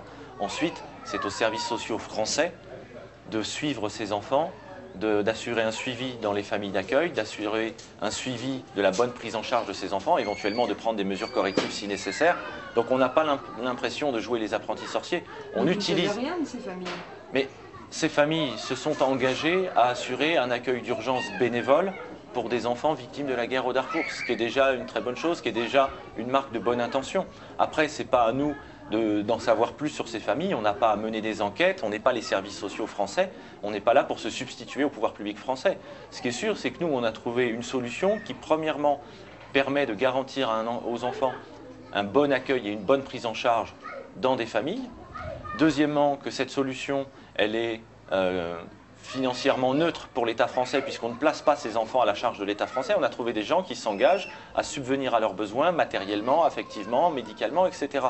Donc on ne met pas l'État français au pied du mur. On a trouvé les solutions d'accueil et ensuite on demande aux institutions françaises, puisqu'on a la chance d'avoir un certain nombre d'institutions, notamment le service de l'aide sociale à l'enfance, qui ira faire les vérifications nécessaires. S'il se trouve qu'une famille d'accueil ne remplit pas bien sa mission, ne remplit pas bien son rôle, ce sera de la compétence de l'aide sociale à l'enfance de replacer, de reclasser cet enfant. Ce n'est pas le nôtre, là ça dépasse complètement le cadre de notre intervention. Nous, ce qu'on voulait, c'était sortir ces enfants de la zone de guerre du Darfour et leur trouver le meilleur accueil possible et leur offrir le meilleur avenir possible. Voilà, après, on n'est pas là pour se substituer aux autorités françaises, pour se substituer aux services sociaux. C'est de toute façon une mission qui est très difficile depuis le départ, sur plusieurs aspects. Là, effectivement, on a lancé donc la mission d'extraction et d'évacuation. On est à mi-chemin. On est en retard par rapport au calendrier qu'on s'était fixé, tout simplement parce que les discussions, les palabres avec les différents chefs de village, chefs de tribu, ça prend plus de temps que prévu, parce qu'il faut réexpliquer un certain nombre de choses, parce qu'il faut faire un certain nombre de vérifications, parce que les premiers cas qui nous ont été soumis nous ont appris aussi beaucoup sur la façon dont les communautés locales ici considèrent les enfants, considèrent la famille, considèrent le noyau familial. Donc ça nous oblige à prendre plus de vérifications, ça nous oblige à prendre plus de temps. À côté de ça, on est dans une période où il y a à la fois des tensions sur la frontière où on se situe et on est en période de Ramadan, ce qui ne simplifie pas les choses en termes d'efficacité de nos messagers sur le terrain, en termes de déplacement des populations, etc. Donc ça prend un peu plus de temps que prévu, mais ce n'est pas dramatique, c'est un détail logistique qu'on va gérer et on prendra le temps nécessaire de toute façon pour évacuer un maximum d'enfants. Notre objectif n'étant de toute façon pas de s'arrêter à la première évacuation, donc on est là pour un petit moment, donc on n'est pas à quelques semaines près. Il faut s'enfoncer un petit peu plus loin dans les terres du Darfour. Ça nous oblige à envoyer nos équipes tchadienne plus loin dans les zones du Darfour, donc c'est compliqué à gérer en termes logistiques, en termes de sécurité, en termes de motivation des équipes à aller si loin dans des zones de combat. Donc c'est vrai que voilà, c'est pas simple à gérer. On a eu affaire à un certain nombre de contraintes, des problèmes d'autorisation de circulation, des problèmes d'enregistrement, des problèmes administratifs, des problèmes d'identification des enfants, des problèmes de vérification de l'arbre généalogique des enfants pour être certain que ce sont bien des enfants orphelins de père et de mère, comme on l'a expliqué. Voilà, mais tout ça, ce ne sont que des détails techniques et justement, le rôle de toute notre équipe, on a une équipe qui est assez polyvalente et qui intervient sur différents sujets, c'est à chaque fois qu'on est confronté à des problèmes techniques de trouver des solutions techniques. Voilà. Mais ça, ce n'est que du détail opérationnel et ça ne change rien à la finalité de l'opération. En termes juridiques, par rapport au droit international, on ne veut pas et on ne peut pas aller nous-mêmes au Soudan extraire ces enfants et leur faire passer la frontière. On demande systématiquement à ce que ce soit des chefs de tribu, des chefs de village soudanais qui passent la frontière avec les enfants et qui nous les amènent en dehors des frontières du Soudan.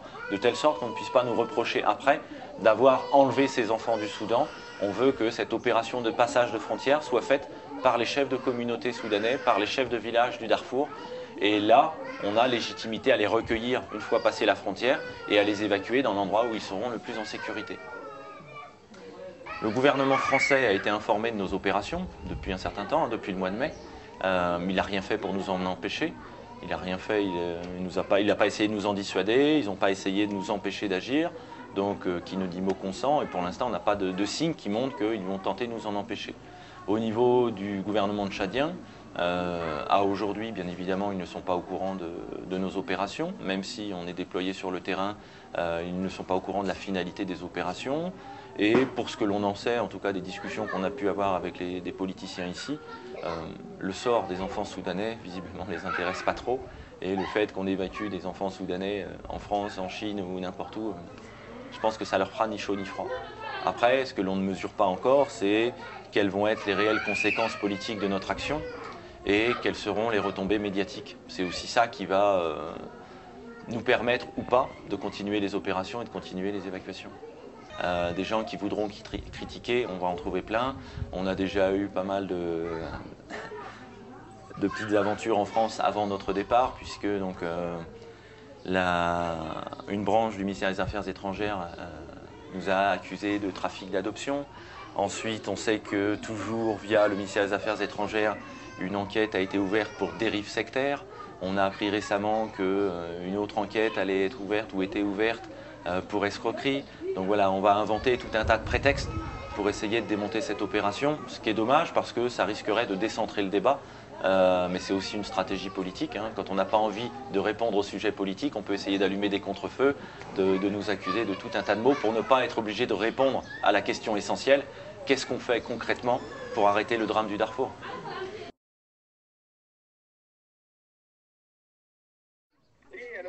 Oui, salut mon grand, comment va? Salut.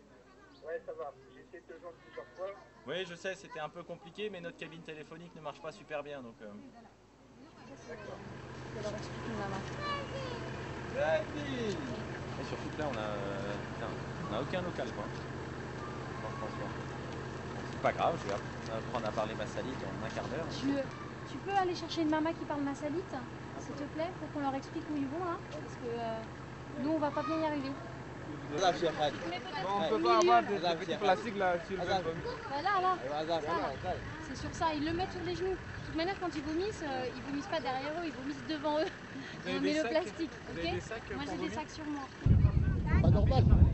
C'est pas normal, on est dans la merde.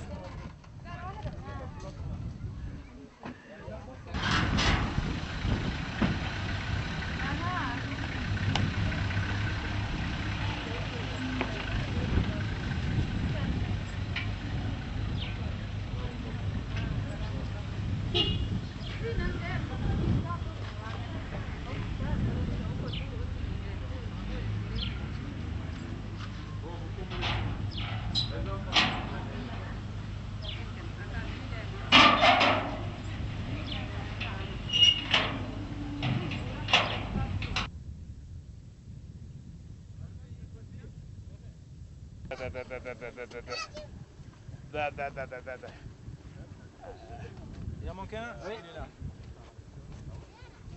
Alain, je te laisse les attacher correctement. Tu montes derrière avec eux. Tiens, tu t'assois. Viens comme ça. Hop. Voilà.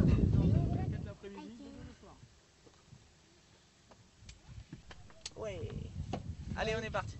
Eric, mine de rien, ça me fait 900 bandes de zinc. Ça fera ça. Combien de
C'est parti.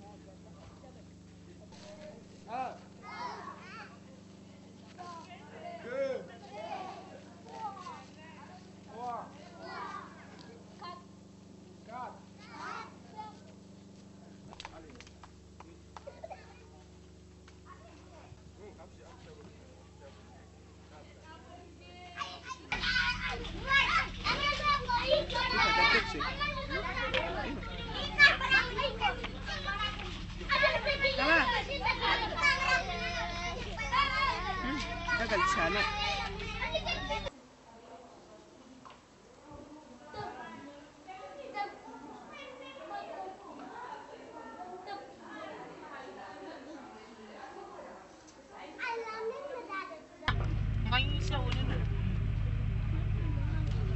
مين عايز زي ده يمشي يا توي جاي وتي يا ده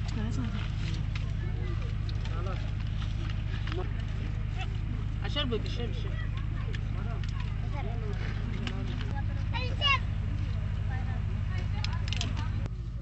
ما تروح ها قوم امشي هنا تعال معنا كده هنا اوكي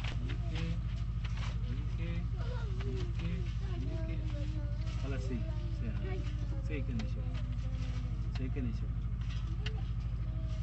سي كده اها هيا جرب تعالي تعالي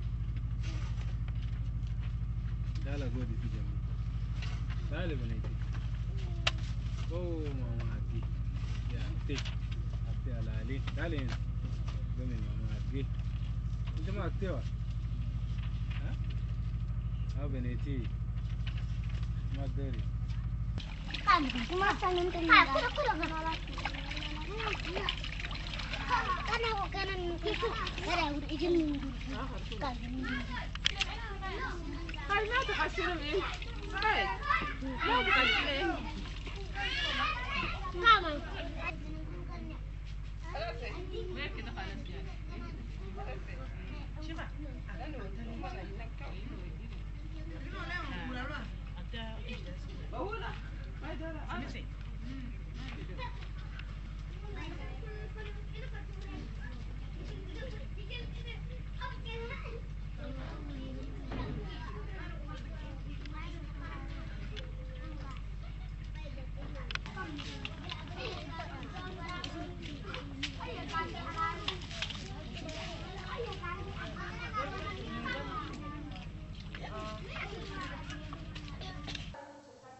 L'examen élémentaire, c'est surtout d'essayer d'évaluer l'âge par la taille, le poids, enfin pas trop par le poids mais surtout par la taille, par la dentition, et puis ensuite d'essayer de voir s'il n'y a pas de problèmes médicaux aigus qui empêcheraient le voyage.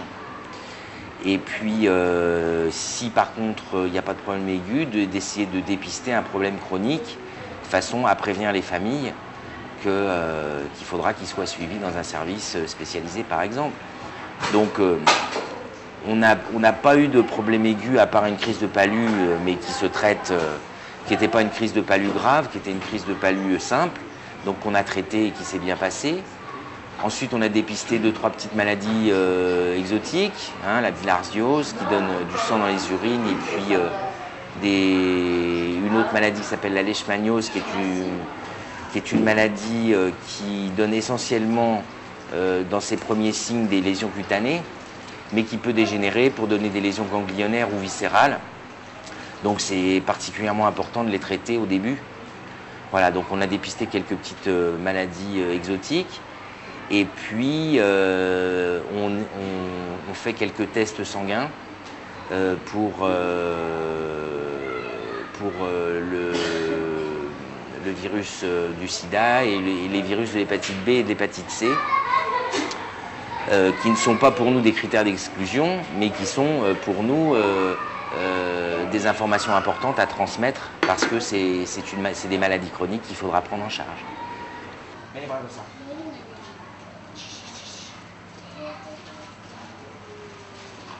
Ils se ressemblent pas. Hein? Eh, ils se ressemblent pas. Si? Hein? C'était pas nécessaire.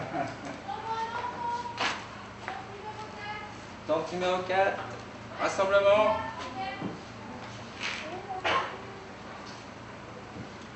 Alors, tu veux que je te fasse quelque chose? Non, 13, 14, 15, 16, 17, 18, 19, 20, 21, 22, 23, 24, tu as les dents beaucoup mieux placées que ton frère. Je te rends le bâton, tu vas le tenir comme ça, comme un trophée.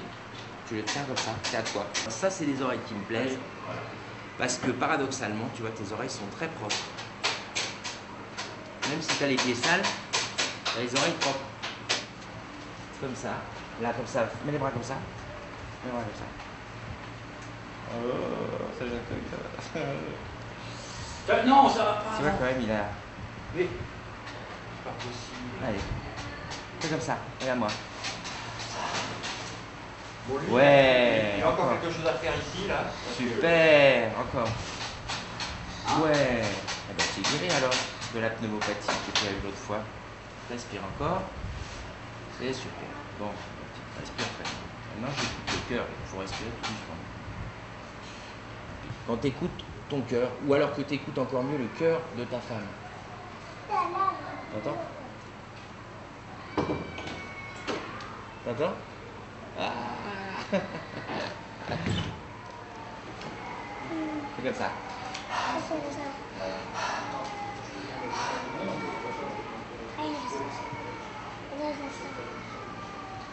Comme ça. Là, tu les as mis à l'envers, tu vois, faut mettre comme ça.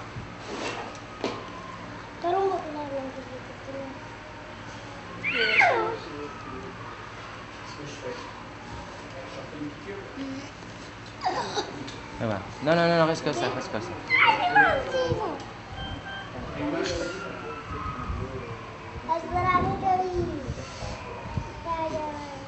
Ça. Les doigts de pied. 1, 2, 3, 4, 5 doigts de pied. 6, 7, 8, 9, 10. T'as 10 doigts de pied. Vous pouvez lui dire qu'on va l'allonger. C'est pour qu'il soit mieux installé.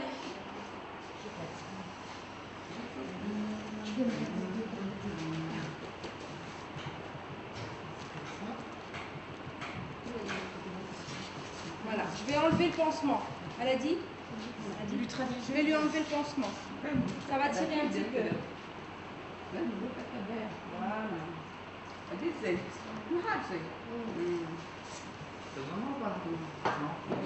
Attends, essaye d'abord sans rien.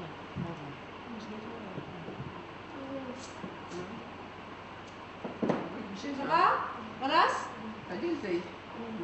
On va lui demander les choses.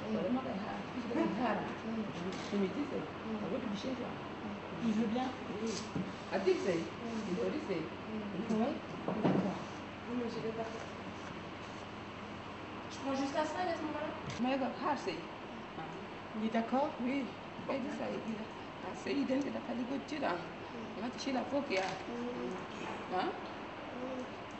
est. Bouge pas. Super, bravo, Aladi. Ça y est, c'est fini. Ça y est. Voilà. Bravo, c'est fini.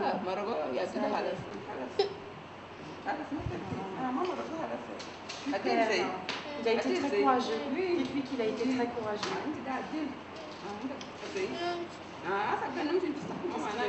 Est-ce que ça a fait mal? Demandez-lui.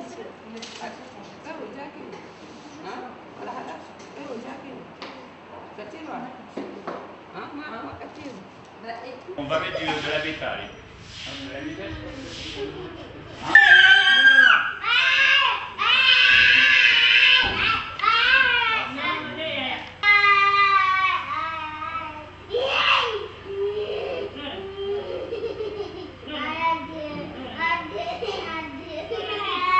Ouais, c'est ce que j'allais te demander. Quand je vais couper juste les chaussures et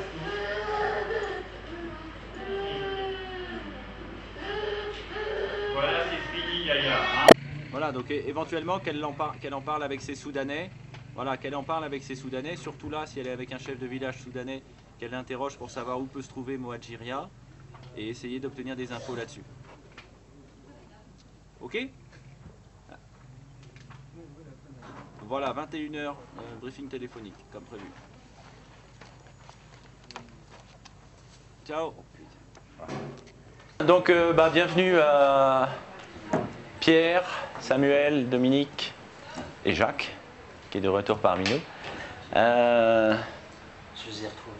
On vous a appelé Désiré, hein, tous les trois? Non, je rigole. Je sais que vous avez souffert et que vous avez longtemps patienté à N'Djamena, mais bon, tout arrive. Et puis, vous arrivez pile au bon moment parce que les opérations avancent et vont avancer ici. Donc, je crois que l'équipe médicale va être très contente d'avoir du renfort. Donc, normalement, tout le monde se connaît à peu près. Hein?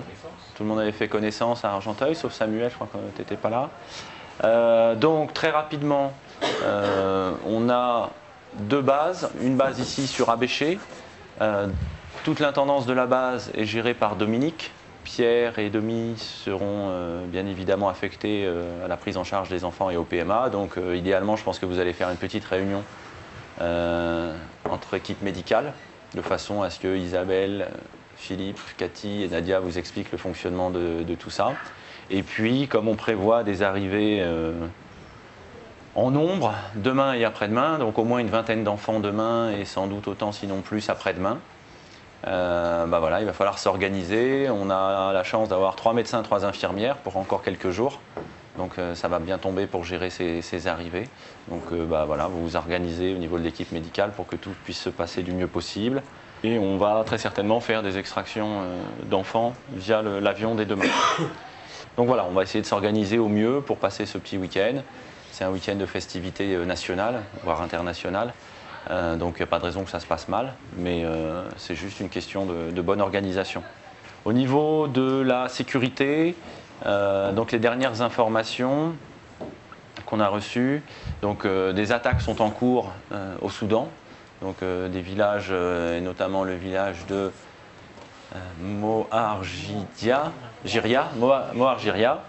a été très lourdement bombardé. Donc on est en train de voir avec nos contacts soudanais si on peut envoyer une équipe d'évaluation sur place et puis voir si on peut faire quelque chose, en tout cas pour les populations qui sont touchées.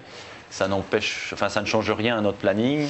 On a actuellement sur la base d'Adré 2 équipes mobiles qui régulièrement passent la frontière, vont au contact des villages et des chefs de village de façon à identifier les enfants et à permettre leur extraction sur Adré. Les activités militaires ont l'air assez soutenues dans la région. Plusieurs autorités nous ont prévenus qu'il pouvait y avoir des incidents avant le ramadan, puisqu'en général, pour préparer les festivités, il y a toujours des phénomènes de banditisme qui consistent à piller les troupeaux et à assurer un maximum de ressources pour les fêtes. Pour l'instant, il n'y a pas plus d'incidents que ça, donc il n'y a pas de raison qu'on change, nous, notre mode de fonctionnement. Les pseudo-plans de paix, les pseudo-résolutions des Nations Unies et les pseudo-accords avec le gouvernement de Khartoum, dans la pratique, ne changent absolument rien et les bombardements continuent, les massacres de populations civiles continuent. Donc c'est aussi une des raisons de cette opération, c'était de dénoncer l'hypocrisie générale qui règne sur le drame du Darfour. Ben voilà, on a des exemples concrets tous les jours. Tous les jours sur Adré, on rencontre des chefs de village qui nous racontent des exactions qui sont commises dans leur village, et pas seulement en 2002 ou en 2003, mais c'était encore le cas il y a 2 ans, c'était encore le cas en 2006, en 2007, c'était encore le cas le mois dernier, et ça continue, malgré le fait qu'on nous ait encore annoncé une nouvelle résolution des Nations Unies au mois d'août, malgré le fait qu'on annonce un déploiement des casques bleus, etc., etc. Tout ça, c'est du blabla, la réalité du terrain, on la connaît, et on en a une fois de plus des exemples malheureux tous les jours. Donc ça ne fait que conforter notre opération et notre position par rapport aux autorités internationales. C'est malheureux à dire, mais ça montre notre raison d'être et notre raison de faire cette mission. Les bombardements au Darfour, j'imagine que c'est une nouvelle qui ne te surprend pas. Bah non, c'est une nouvelle qui est désolante mais qui n'est pas surprenante, ça fait suffisamment longtemps qu'on le dit. Malheureusement, il y a bien longtemps qu'on sait que les résolutions de l'ONU n'ont plus aucune utilité et n'ont plus aucune efficacité sur la situation de la crise au Darfour. Le gouvernement de Khartoum, comme d'habitude, joue la main tendue, va solliciter de l'aide humanitaire, fait son petit cinéma, et puis derrière continue à bombarder en toute impunité les villages de l'ouest Darfour et du sud Darfour notamment. On a aujourd'hui pas mal de contacts avec des communautés au Darfour. Tous confirment les destructions de villages encore le mois dernier. Donc voilà, par rapport à certaines organisations qui nous parlent d'un conflit qui n'a existé qu'en 2003, malheureusement ce conflit il est bien réel, il est bien présent, il se déroule aujourd'hui encore. Et c'est pour ça aussi qu'on a lancé cette opération et c'était le motif initial de cette opération, c'est de dénoncer cette hypocrisie générale sur le drame du Darfour. Il faut arrêter les négociations stériles, il faut arrêter la politique de l'humanitaire à Libye et il faut agir pour mettre fin au massacre des populations civiles. Tu leur dis, ils vont aller dans une autre grande maison comme ça, où il y aura aussi d'autres enfants, où ils vont bien manger, ils vont apprendre à lire, à écrire, ils vont voir des docteurs qui vont s'occuper d'eux. Il y a des jeux, il y a plein de choses pour eux. C'est une maison pour les enfants. C'est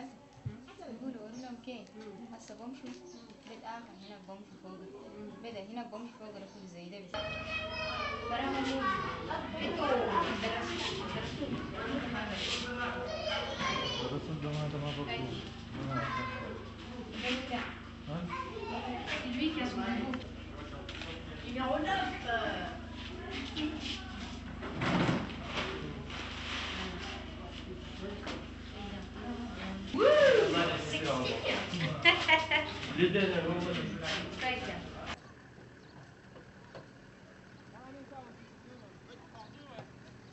Tu l'emmènes avec Abdel?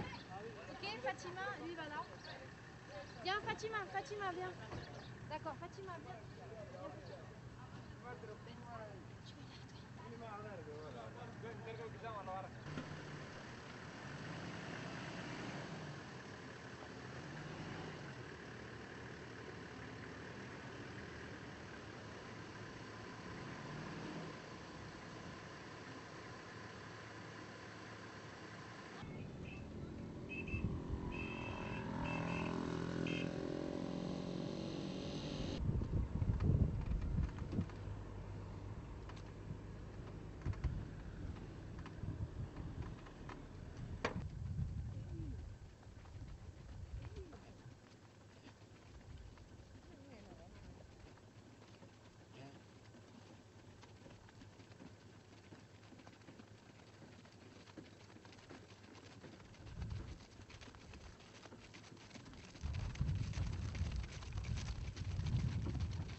Là,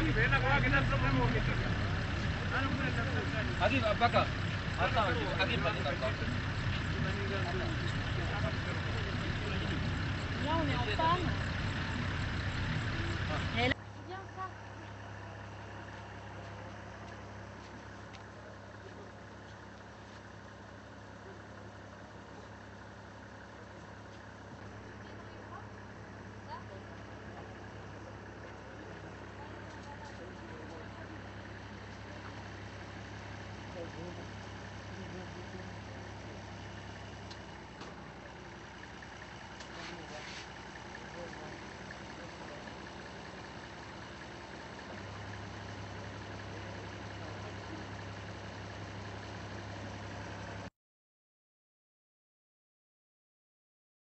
En organisant un vol Evasan, on reste dans le cadre de notre mission, qui est une mission humanitaire particulière avec des enfants malades, etc. On ne triche pas. En faisant un vol cargo avec des packs à bord, Tu te mets dans ton les cœur. Français... Honnêtement, quand tu es droit dans tes boulots, te souiller au point de vue professionnel, on te fout la paix. Hein. Et tous les plus les gars qui ont la trouille, etc., t'as foutu. Moi, je dis quand tu es dans une mission spéciale et de cette ampleur et de cette importance, tu oublies le reste. Hein. Merde, tu entends de guerre. Hein.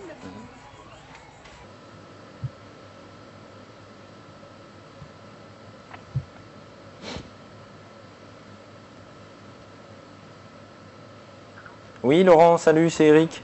Allô, allô. Comment vas-tu? Bon, il y a un petit décalage dans le son, mais c'est normal, je t'appelle de très loin.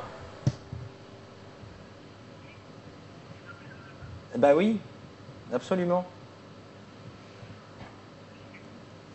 Donc, c'est vrai, je suis désolé de te donner des émotions comme ça. Surtout que je vais t'en donner d'autres. Hein. Je t'appelle pour te dire qu'on est en train de réaliser les attributions et que on compte vous attribuer un garçon de 5 ans qui s'appelle Amat, qui est un formidable petit bonhomme en bonne santé. Donc voilà, je voulais savoir si c'était possible dans votre schéma familial et si ça posait pas de soucis.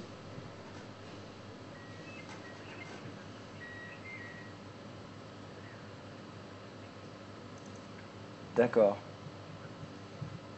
Bien sûr, bien sûr.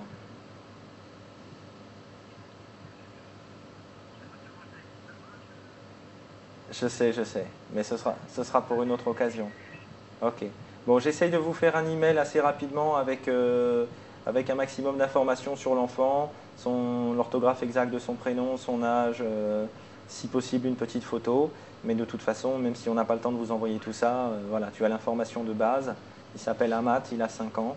Et puis bah, vous le découvrirez très bientôt par vous-même. Ok. Je te laisse le soin d'annoncer ça à ton épouse. Ça marche.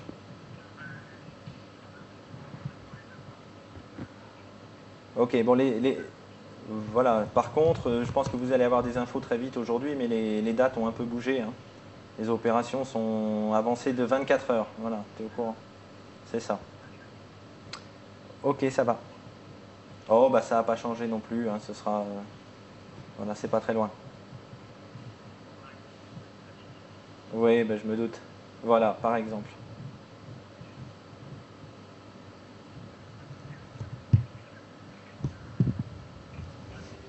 Ok, ça marche. Allez, grosse bise, à bientôt.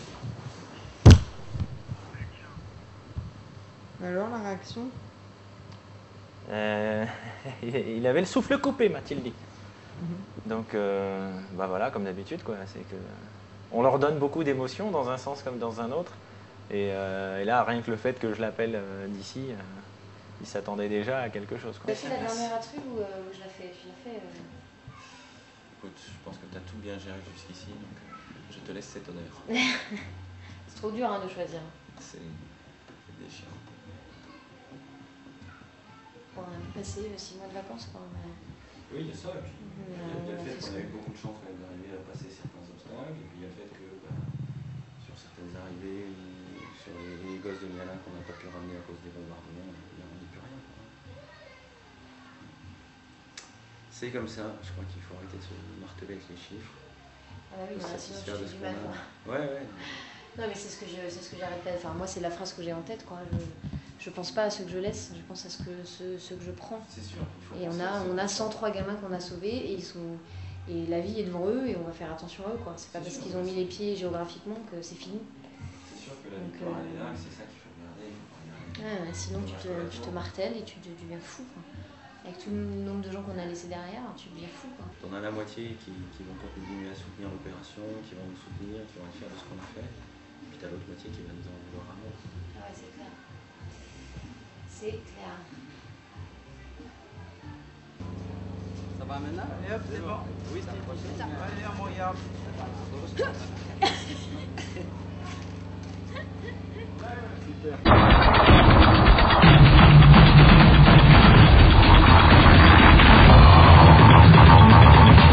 Au centre, répétition générale avant le grand départ. Comme rien n'est prévu à Abéché pour accueillir des longs courriers, pour faire embarquer les enfants, il a fallu construire cette passerelle de fortune.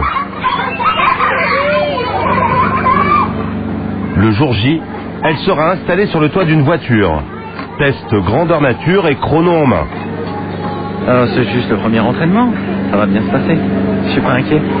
Et de toute façon on va chronométrer tout ça et on va faire en sorte que ça rentre dans le timing horaire qu'on s'est fixé.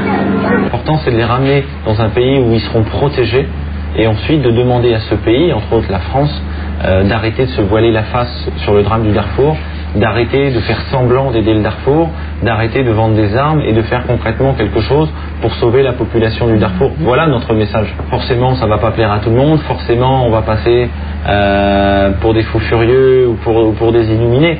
En attendant, nous on a agi concrètement, on a sorti concrètement des enfants du Darfour, et si toutes les organisations qui se disent humanitaires faisaient la même chose, on sauverait beaucoup plus de vies aujourd'hui au Darfour. Sadoun, j'ai besoin de savoir tes enfants. Tiné Soudan ou Tiné Tchad? Non, c'est le Tiné Soudan. Tiné Soudan. D'accord. Ok. Donc tu sais le nom, tu peux peut-être leur demander, ils savent le nom? C'est Hamid Mamadine Sabay. Ça c'est le petit? Ça, le grand. C'est le grand. C'est son nom. Tahir. Alors attends. Hamid. Hamid. Tahir Mamadine Sabay. Voilà. Mamadine. D'accord. Le trop petit, il s'appelle Ataïr. Oui. Ataïr, d'accord, c'est celui-là. Voilà. Et celui-là, c'est Abdel Majid? Comment il s'appelle? Malek. Il s'appelle Malek. Malek, super. Voilà tout ce que j'ai. Il s'appelle Malek. C'est souvent compliqué comme ça de retrouver l'état civil. C'est toujours compliqué. Je crois que là, c'est peut-être une des rares certitudes qu'il y a beaucoup d'incertitudes. En fait, l'équipe qu'on a envoyée, ils ont communiqué avec des chefs là-bas, des chefs de village, dont 2 sont ici, sont venus pour raconter l'histoire des enfants. Mais c'est le seul qui écrivait français, il est là-bas. Est-ce que ces 3 enfants, ils ont le même père et la même mère?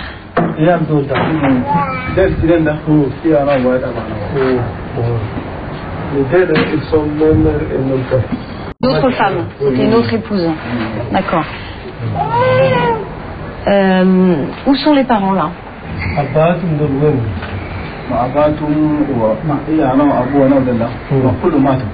Tous les parents sont morts. D'accord, les 2 parents. Demande-lui d'expliquer comment les parents sont morts. Leur père c'est Djanjoul qu'ils ont tué. D'accord. Les mères ils ont bombardé dans un village avec l'argent, ils sont trouvés là-bas. D'accord. Donc le père est mort en premier? Oui. Le père il est mort. D'accord. Est-ce que toi tu as demandé par exemple à la tante pourquoi est-ce qu'elle veut le confier? Quelle est la raison? J'ai demandé, elle a dit que moi j'ai dit pourquoi tu veux nous donner les enfants. Elle a dit parce qu'elle n'a pas de moyens. Et elle aussi, avec ses enfants, elle part au marché, il demande la bouffe. Quels sont les moyens que vous avez pour être sûr de la fiabilité de ces informations? Les moyens, on n'en a pas. Les moyens, la seule fiabilité qu'on pourrait avoir, ça serait d'avoir été là au moment où l'attaque du village s'est faite. Donc je pense que malheureusement, on n'a que ça qui nous dirait, qui pourrait nous dire si oui ou non ils sont vraiment morts. Après on est basé sur la confiance des communautés avec lesquelles on travaille. Il y a un risque de se tromper quand même. Ouais. Oui, bien sûr, il y a un risque de se tromper sur... alors, je pense pas sur le fait qu'ils soient orphelins, parce que ça, clairement, ils savent justement s'il y a bien quelque chose qui est identique à nous, c'est la notion de papa et de maman. Après, la notion de tante, d'oncle, etc., c'est beaucoup plus flou. Tu vois, à la base, ils avaient dit 1 de moins d'1 an et 2 indifférents. Ça, ils avaient souhaité. Donc ça correspond à peu près. Oui, Thierry? Allô, allô, Thierry? Oui, bonjour, c'est Eric de l'Arche de Zoé. Comment vas-tu? Donc on a une fratrie de 3 garçons qui ont, je vais te donner les âges, qui ont 3 ans, un peu moins de 3 ans, 4 ans et demi, et le plus grand a 7 ans. Ces enfants donc sont en bon état de santé, il n'y a pas de soucis particuliers. Ils ont bien évidemment une histoire difficile, ça tu t'en doutes. Et voilà, on a pensé à vous parce qu'on pense que ça fait un bon petit groupe d'enfants qui serait sans doute très bien avec vous. Maintenant, comme il y a un grand de 7 ans et qu'on est un petit peu au-delà des critères qu'on avait fixés au départ, on voulait avoir votre sentiment à tous les deux là-dessus. Bon, il n'y a pas de problème, on est d'accord. Hein. On s'était déjà préparé moralement, donc on savait très bien qu'on aurait un grand, donc on savait comment... Eh ben, donc ça veut dire qu'on avait fait le bon choix en pensant à vous pour ces 3 enfants, alors c'est formidable. Donc bien évidemment, vous gardez ça très confidentiel pour vous et rien que pour vous. Merci beaucoup. À bientôt. Au revoir. Bonne soirée. On leur a fait leur Noël. Ce qu'elle m'a dit tout à l'heure, c'est Noël avant le... Lily, c'est quoi ce matin la petite balade là? On fait une reconnaissance de la piste qui nous mène de la base jusqu'au tarmac de l'aéroport pour notre petit itinéraire de jeudi. Donc on va chronométrer le parcours et voir par où on va faire passer notre convoi de véhicules.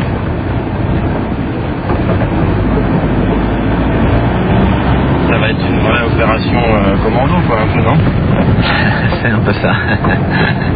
En tout cas, si on mesure au niveau du stress du convoyage, effectivement, c'est une opération commando. Le but étant de passer dans des zones le moins habitées possible. Comme ça, moins on se fait remarquer, mieux c'est. Donc là, on va contourner la base française pour accéder au tarmac de l'autre côté. Oui, mais on n'avait pas de tranchée l'autre jour. Là, on est dans la mire. Non. Non, parce qu'il y a des yeux, il y a des yeux qui nous surveillent.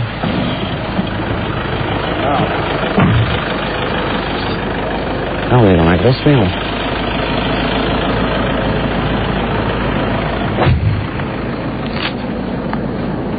C'est pas trop l'autre jour. Là, on est dans une très grosse merde. Je vais demander le rebouchage. Et on va raquer le rebouchage. Parce que du coup, ça me permet de lui filer un bac chiche pour le rebouchage et pas pour le reste. Ça, c'est encore beaucoup plus facile. Ok.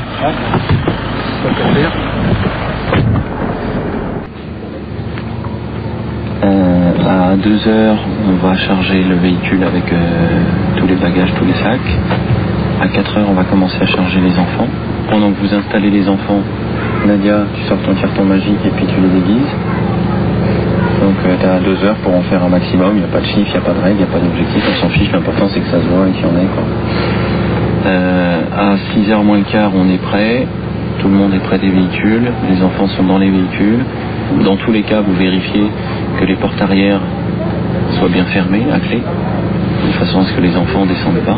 Une fois qu'ils sont en voiture, ils restent en voiture, on ne va pas courir après. Je prendrai la tête du convoi, on va sortir devant la maison, on va tourner à droite, on va aligner les véhicules et on va rouler en convoi. Si jamais il y avait le moindre souci, qu'on ait empêché, je sais pas, n'importe quel souci, vous faites retour à la base.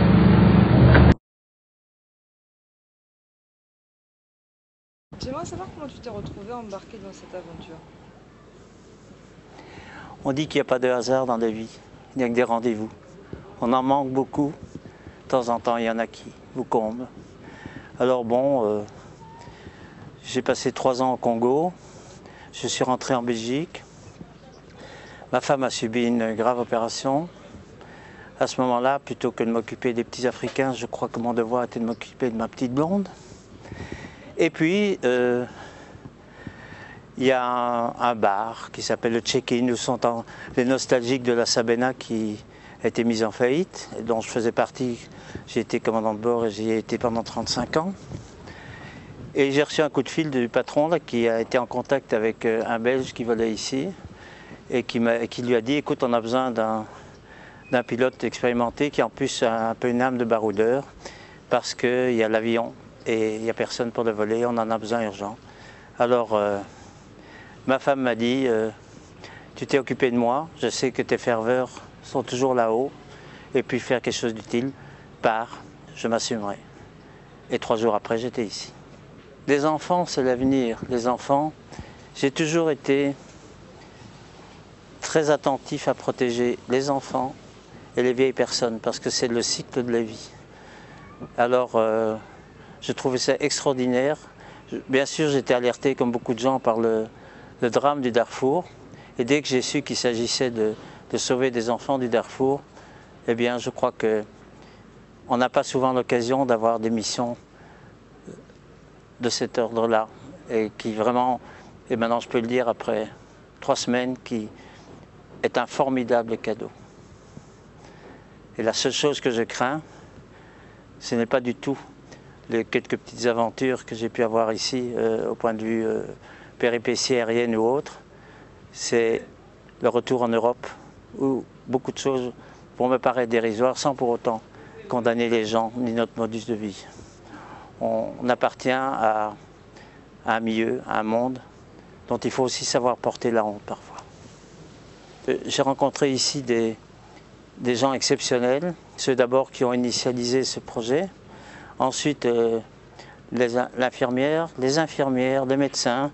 Moi j'étais le pilote, j'étais celui qui pouvait faire gagner du temps, vu qu'en Afrique l'aviation est le moyen de transport essentiel vu l'insécurité sur les routes, vu le manque de transport, etc. Donc mon rôle était de me mettre au service de ces idéalistes, de ces gens qui avaient comme objectif principal de sauver des enfants. Alors j'étais l'humble serviteur de cette cause-là en pilotant cet avion. En plus, c'est vrai que quand on est là-haut, on voit la terre différemment.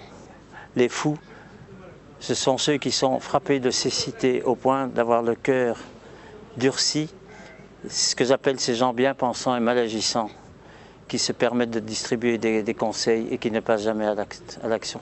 Voilà.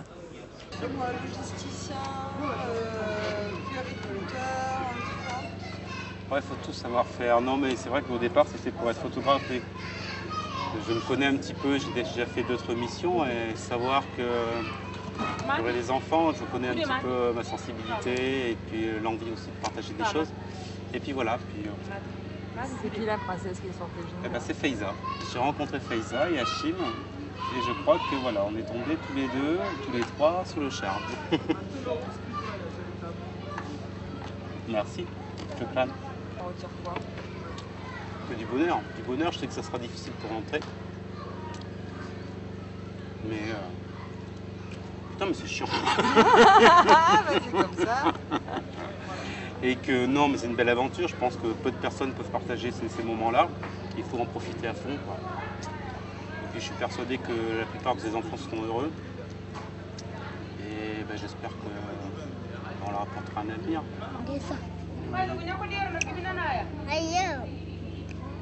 J'ai